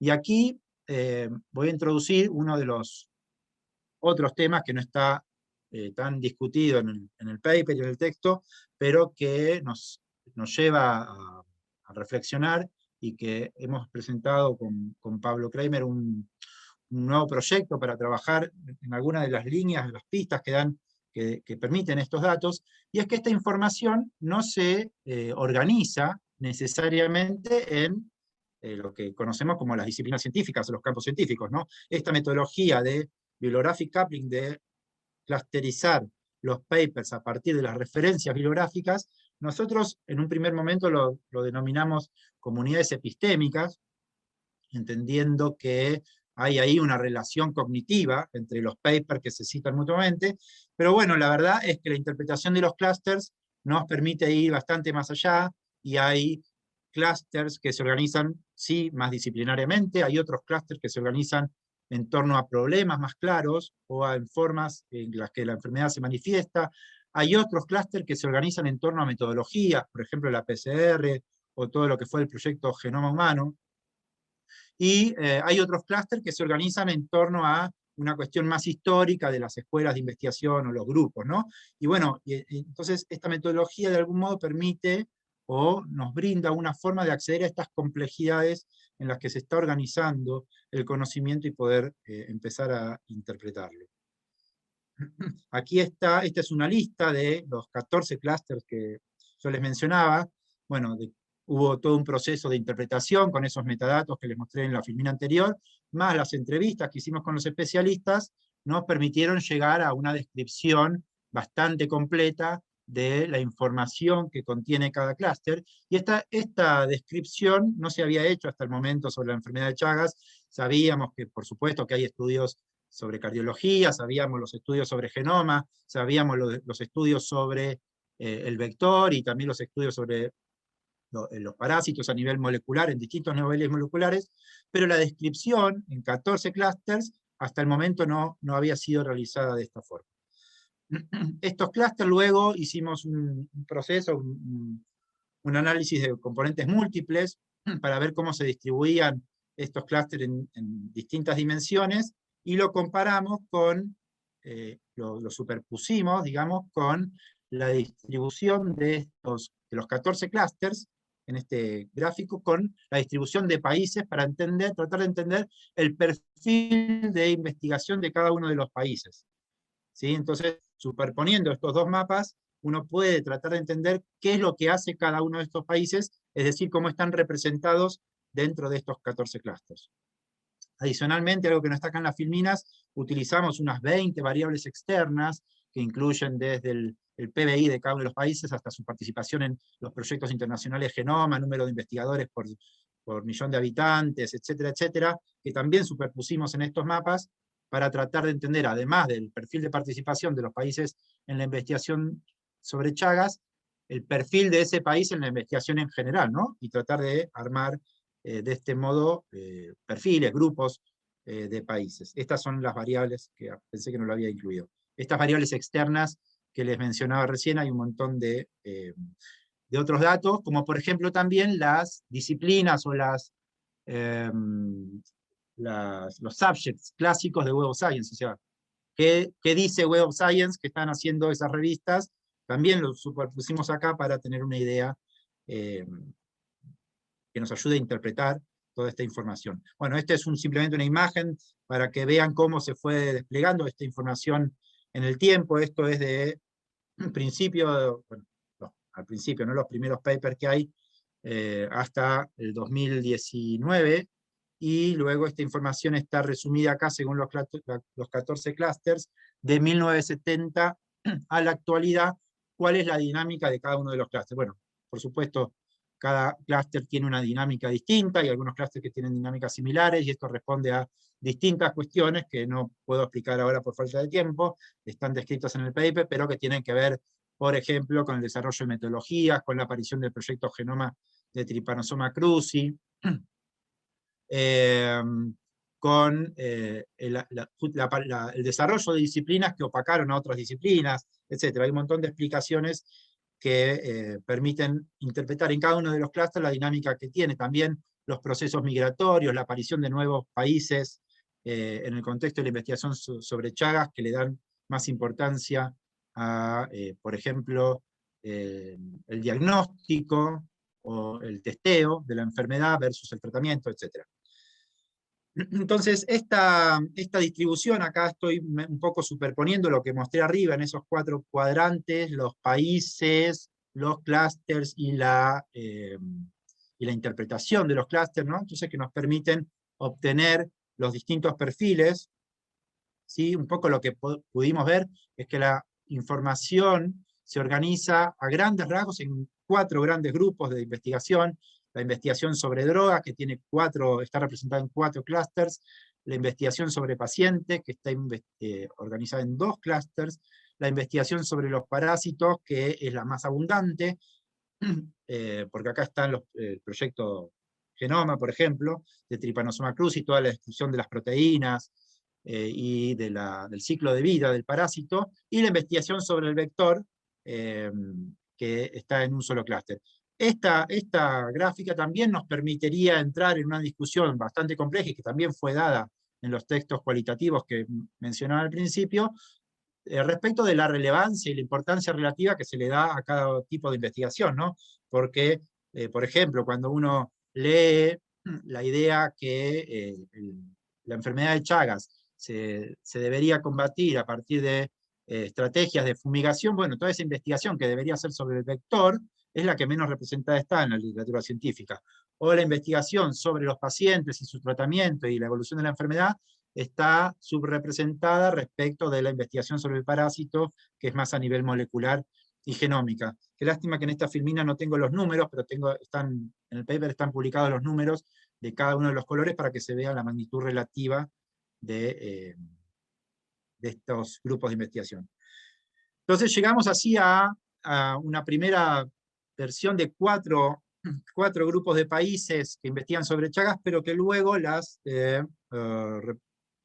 desagregamos en 6, que están en la siguiente filmina, ¿sí? Dividimos básicamente en 2 grandes grupos, que son los países endémicos y los países no endémicos. Dentro de los países endémicos hay países con fuertes tradiciones sobre Chagas, otros países que también están representados con tradiciones más débiles, y finalmente, dentro de los países endémicos, países que se suman recientemente a la investigación sobre Chagas, con lo cual están poco representados, pero que vienen con una dinámica muy fuerte. Además, también están los países no endémicos, que dentro de estos están los clásicos, los países que siempre estuvieron, como por ejemplo Estados Unidos, en la investigación sobre Chagas, o también España, ¿no? Por sus relaciones de colaboración con América Latina, con Argentina en particular. Luego, países que se unieron a la investigación sobre Chagas, sobre todo, pero no exclusivamente, a partir del proyecto Genoma de Trypanosoma cruzi, donde entran países como Suecia, ¿no? A jugar muy fuertemente, y recientemente, asociado a los procesos de migración y también a procesos asociados al cambio climático y la expansión de la distribución de los vectores, de los insectos que transmiten la enfermedad, más allá de las fronteras que veíamos hace algunas décadas, empiezan a jugar en la investigación sobre Chagas nuevos países, o países que venían jugando cambian su dinámica, como en particular el caso de Estados Unidos. ¿Sí? Bueno, ya mencioné que hay estas 4 líneas sobre la investigación: parásito, pacientes, drogas y vector. Hay algunos cambios en las tendencias típicas, justo en el 2006, cuando el proyecto Genoma de Trypanosoma cruzi se termina. Algunos de los clústeres cambian su dinámica, sobre todo pudiendo utilizar esta información genética para intentar desarrollar, cosa que nunca sucede, fármacos, pero esto se ve en investigación básica, ¿no? No lo vemos en ningún tipo de estudios clínicos o otro tipo de producción. Bueno, el crecimiento, la reconfiguración de los temas de investigación en redes, probablemente a dos motivos, ¿sí? El crecimiento de las poblaciones infectadas en Estados Unidos, en España, pero también en otros países, casos en Australia, en Japón, ¿sí? Hoy vimos un mapa de Chagas que está presente en prácticamente todos los continentes, y también el uso, algo que ya también había sido mencionado previamente en la literatura más de tipo cualitativo, el uso de Trypanosoma cruzi como un modelo biológico para investigar otras enfermedades. Finalmente, respecto de los países, bueno, esta clasificación que hacíamos en tipo de países, los países con una tradición más débil, que son Bolivia, México casualmente, a pesar de que tiene mucho Chagas, tiene una tradición muy débil, y Colombia. Estos países se centran principalmente en temas relacionados con la epidemiología y la parasitología. Países más actuales, ¿sí? Más con temas de investigación más actuales, más modernos, como Argentina y Brasil, que se centran en temas con agendas más internacionalizadas, como inmunología, la cardioinmunología y los temas de genética y estructura de proteínas. La investigación sobre nuevos fármacos, ¿sí? Que está liderada por Suiza, Uruguay y un poquito en Chile, esto muy asociado a los proyectos promovidos por la DNDi, ¿sí? Y también otra cosa que pudimos ver, que las estrategias farmacológicas, así como los estudios clínicos y los estudios sociales sobre Chagas, están muy poco representados o prácticamente ausentes de la literatura.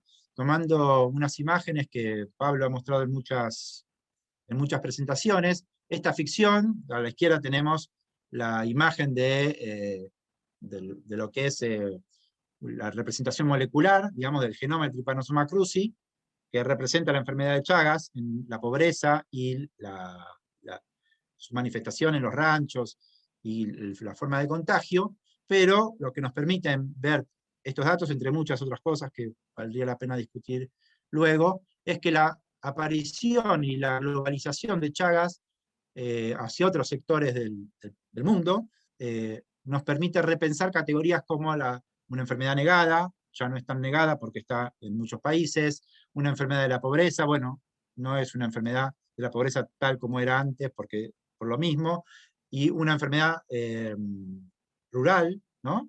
Las categorías que tradicionalmente se usaban para mencionar, para pensar la enfermedad de Chagas, ya no funcionan como tales, y empiezan a jugar otros actores debido a esta presencia de Chagas en otros continentes, en otros países, que permitirían pensar que otros jugadores entrarían en la escena a tratar de desarrollar una medicación, una cura a la enfermedad, o, como está sucediendo, procesos diagnósticos mucho más eficaces para tratar de detectar, chequear o controlar la enfermedad en las fronteras.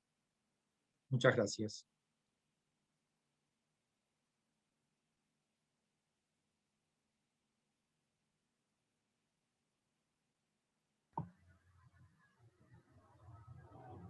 Bueno, no sé si alguien tiene preguntas para Luciano Levín. Hago el doble rol. En el chat escribieron algunas preguntas. Deja de compartir la pantalla, así se ve a todos.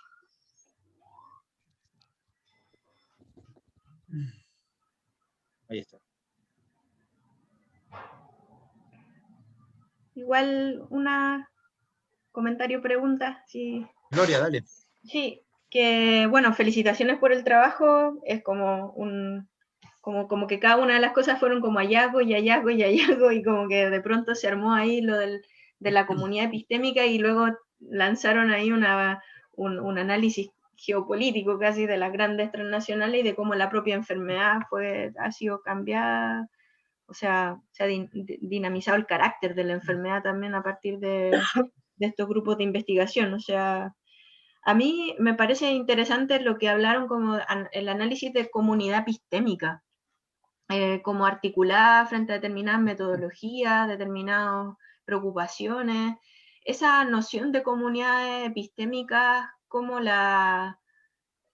o sea, al tomarla aquí en este tipo de los clústeres de citación y con el análisis último del paper, ¿cómo ven esa noción, digamos, instalada ahí para decir cosas acerca de la propia enfermedad? O sea, cómo las comunidades epistémicas han sido influyentes, importantes, o cómo han estado constituidas con lazos fuertes, porque aparte de la intensidad de las citaciones y de los números, eso hace que efectivamente sean comunidades que persistan en el tiempo y de que tengan estos indicadores como mucho más en alza al último, o cómo funciona. Mirá, no, ese tema todavía es un emergente, de algún modo, de la investigación. Lo que yo mencioné, las comunidades epistémicas no son comunidades ni de investigadores, ¿no? Son artefactos que construye la metodología de papers que se organizan en función de sus referencias.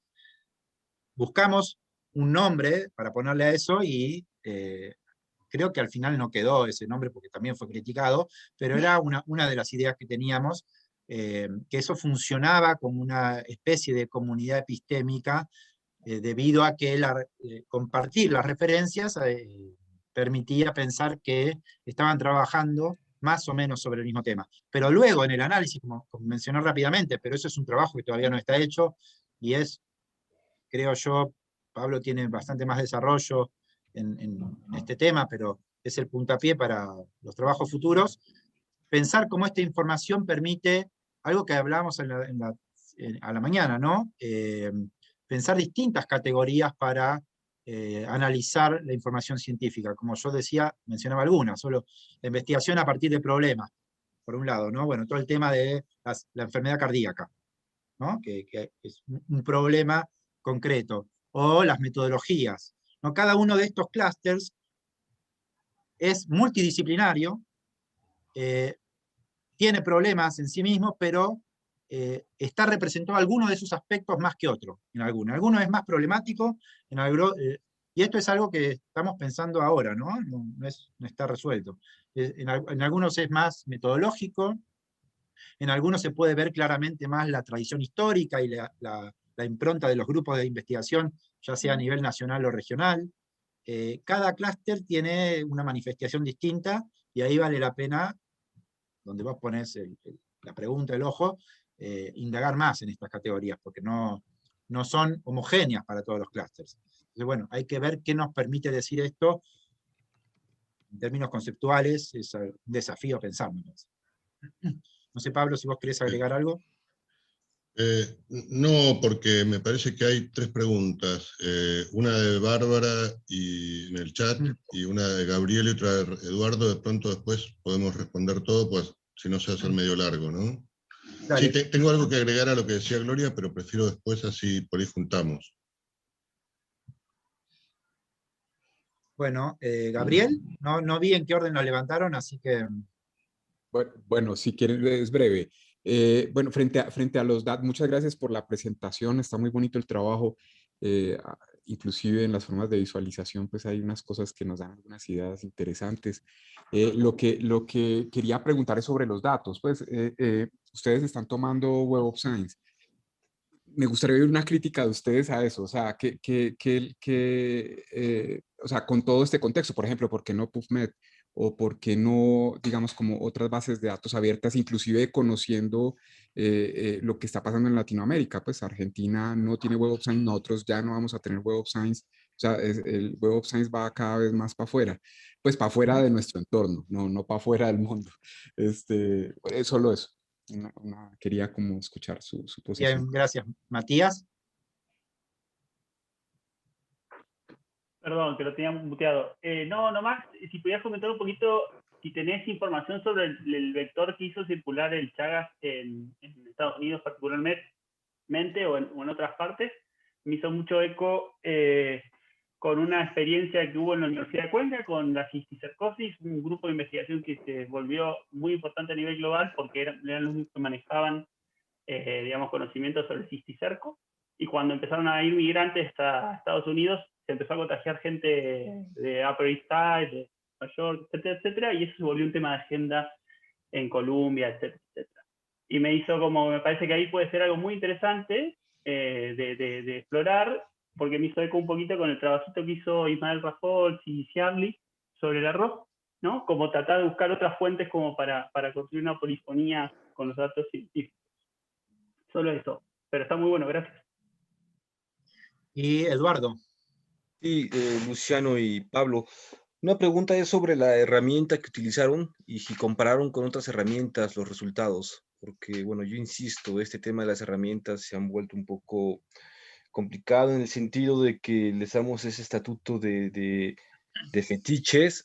Y bueno, yo he metido los mismos datos, ya sea de Scopus o de Web of Science, en dos herramientas diferentes que dicen que te hacen lo mismo y los resultados son muy diferentes, ¿no? Entonces, vaya, en ocasiones eso cambia todo el análisis, ¿no? Y ya, nada más. Había otras ideas, pero bueno, no hay mucho tiempo.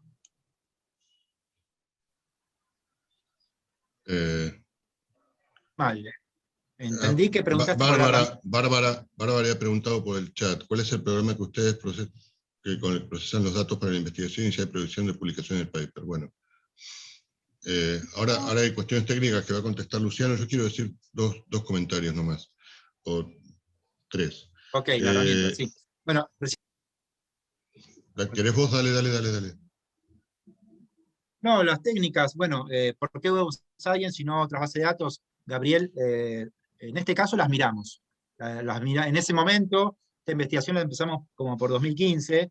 En ese momento yo estaba en Francia y bueno, tenía acceso a Web of Science. Pero hicimos Web of Science más Cielo, le incorporamos otras bases de datos y en esta investigación de Chagas en concreto no cambiaba. Esto no quiere decir que para otras investigaciones, para otros temas, no sea importante, ¿no? Pero lo chequeamos y como ya teníamos las herramientas desarrolladas para Web of Science en ese momento, lo hicimos. Ahora las herramientas también están desarrolladas para Scopus y hay avances en Cielo, que después me gustaría conversar con vos y tus programadores en Python porque eso es lo que necesitamos. Lo de los vectores, ¿quién lo preguntó? Matías. Matías, sí, Matías. En realidad hay muchos vectores. En Estados Unidos se han detectado hasta 11 especies del vector, así que no hay un vector. Es una población de vectores que tienen el parásito. O sea, 11 especies del vector con parásito, ¿no? Y respecto de las herramientas las desarrollamos nosotros, no son herramientas cajas negras, son scripts de Python que se desarrollaron específicamente para organizar la información del modo en que nosotros lo organizamos y obtener de tanto de Web of Science o de Scopus ahora, hacer todo el parsing, ¿no? de todos los datos y analizarlos. Se llaman BiblioTools, lo pongo ahí en el chat, y son libres, de código abierto, y puede acceder el que quiera. No son muy amigables porque están en entorno de Python, hay que mínimo saber correrlo y programar un poquito, pero están disponibles. ¿Sí? BiblioTools.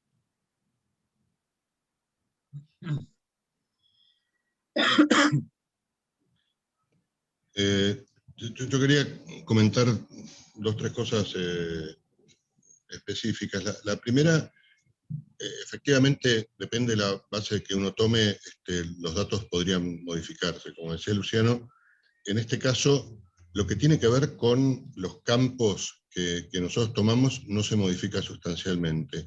Posiblemente o seguramente lo que estamos subvalorando es la producción en ciencias sociales sobre Chagas.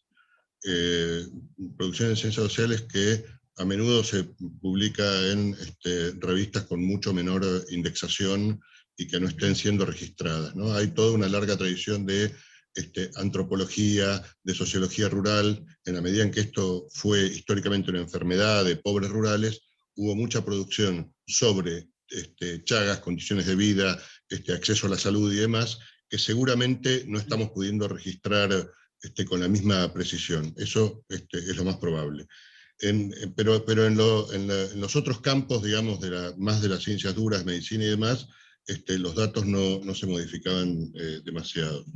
Lo segundo que me parece que hay que enfatizar es la evolución histórica. Lo que nos permite esta herramienta es observar lo que nosotros ya habíamos observado desde una perspectiva más de historia de la ciencia cualitativa, identificando grupos a lo largo de la historia. Esto nos permite con mayor precisión cómo van cambiando los focos de interés a lo largo de un periodo de 60, 70 años de producción de conocimiento.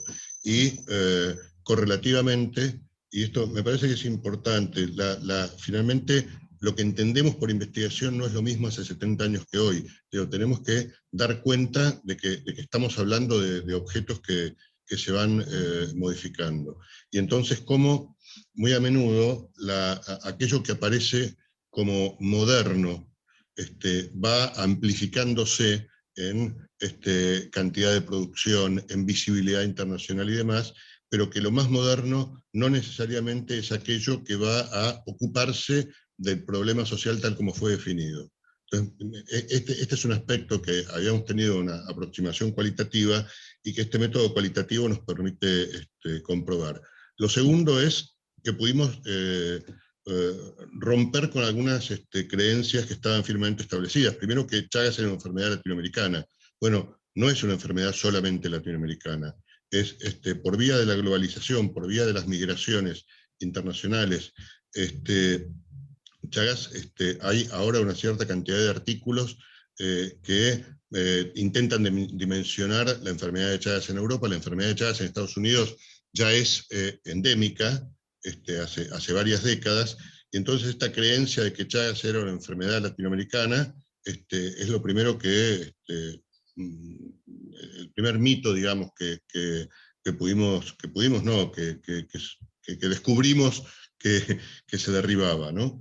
El segundo, que no es el segundo mito era que era una enfermedad rural. Bueno, hoy hay muchos más infectados urbanos que rurales, ¿sí?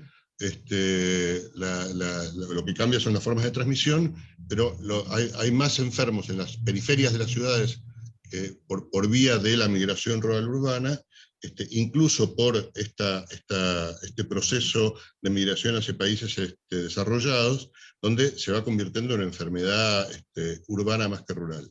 Lo tercero es que es una enfermedad relativamente negada.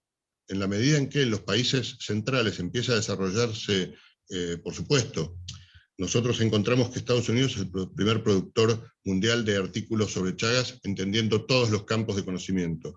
Pero esto es un 0,2% de la producción de Estados Unidos. Lo que pasa es que eso alcanza para que la producción sea mayor que la de países como Brasil o Argentina, que tienen 60 años de investigación sobre estos temas.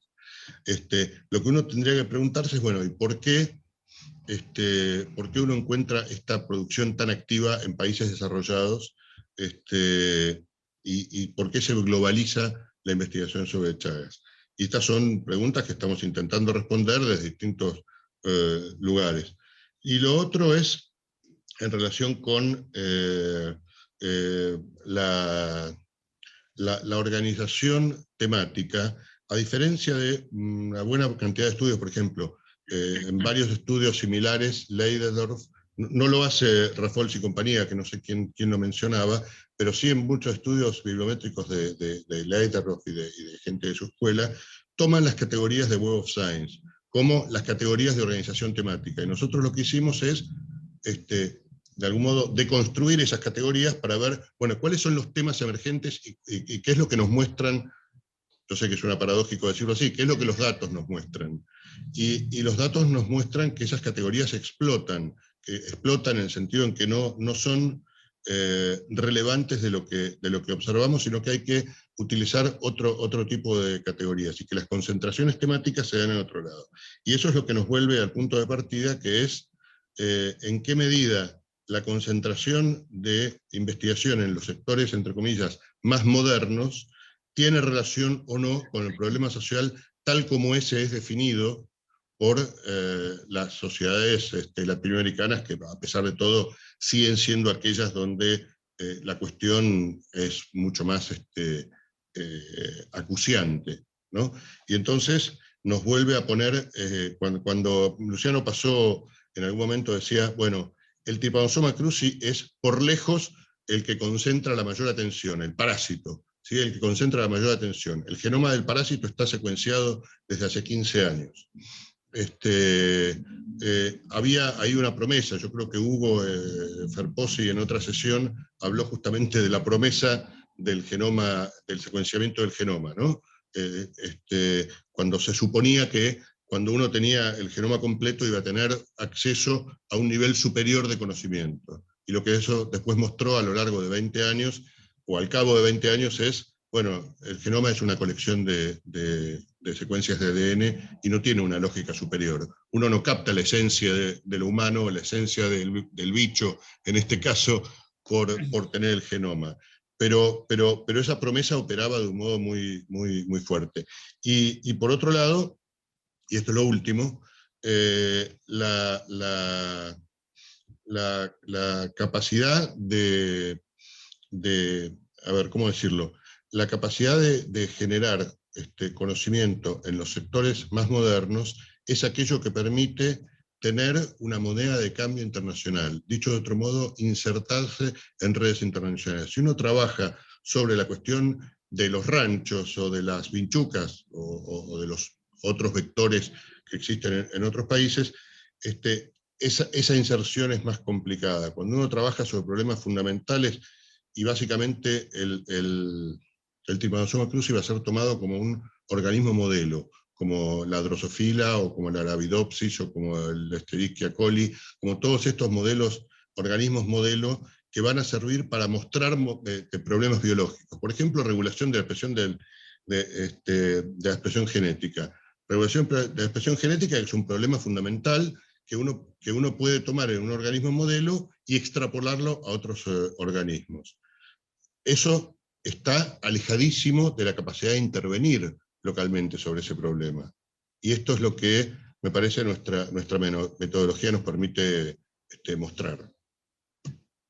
Perdón, Pablo, creo que en un minuto nos cierran, porque a las 15 cierra la sala. No sé si nos van a cerrar o no, pero a ver si hay alguna pregunta más.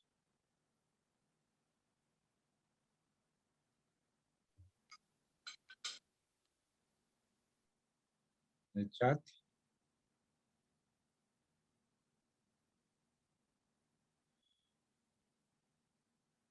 No, bueno. Bueno, si no hay más preguntas, entonces vamos cerrando. Espero encontrarlos a todos en la asamblea de SUSITE el jueves, y nos estamos viendo en las salas que quedan, ahora ya como oyentes, ¿no? Nos toca hacer preguntas. Bueno, gracias a todos por participar, Eduardo, Luciano, Marcela, gracias a vos. Gabriel, Gloria, Muchas gracias. Matías, un gusto, y estamos en contacto, hay muchas cosas que tenemos que conversar, metodologías que intercambiar, scripts, herramientas, ¿sí? Bien. Bueno, pues Luciano, muchas gracias. Gracias Bye, por el chao. espacio. Se ve bien, Un gracias. abrazo. Chao a todos. Gracias. Hasta luego. Un gusto Chao, verlos. gracias. Adiós.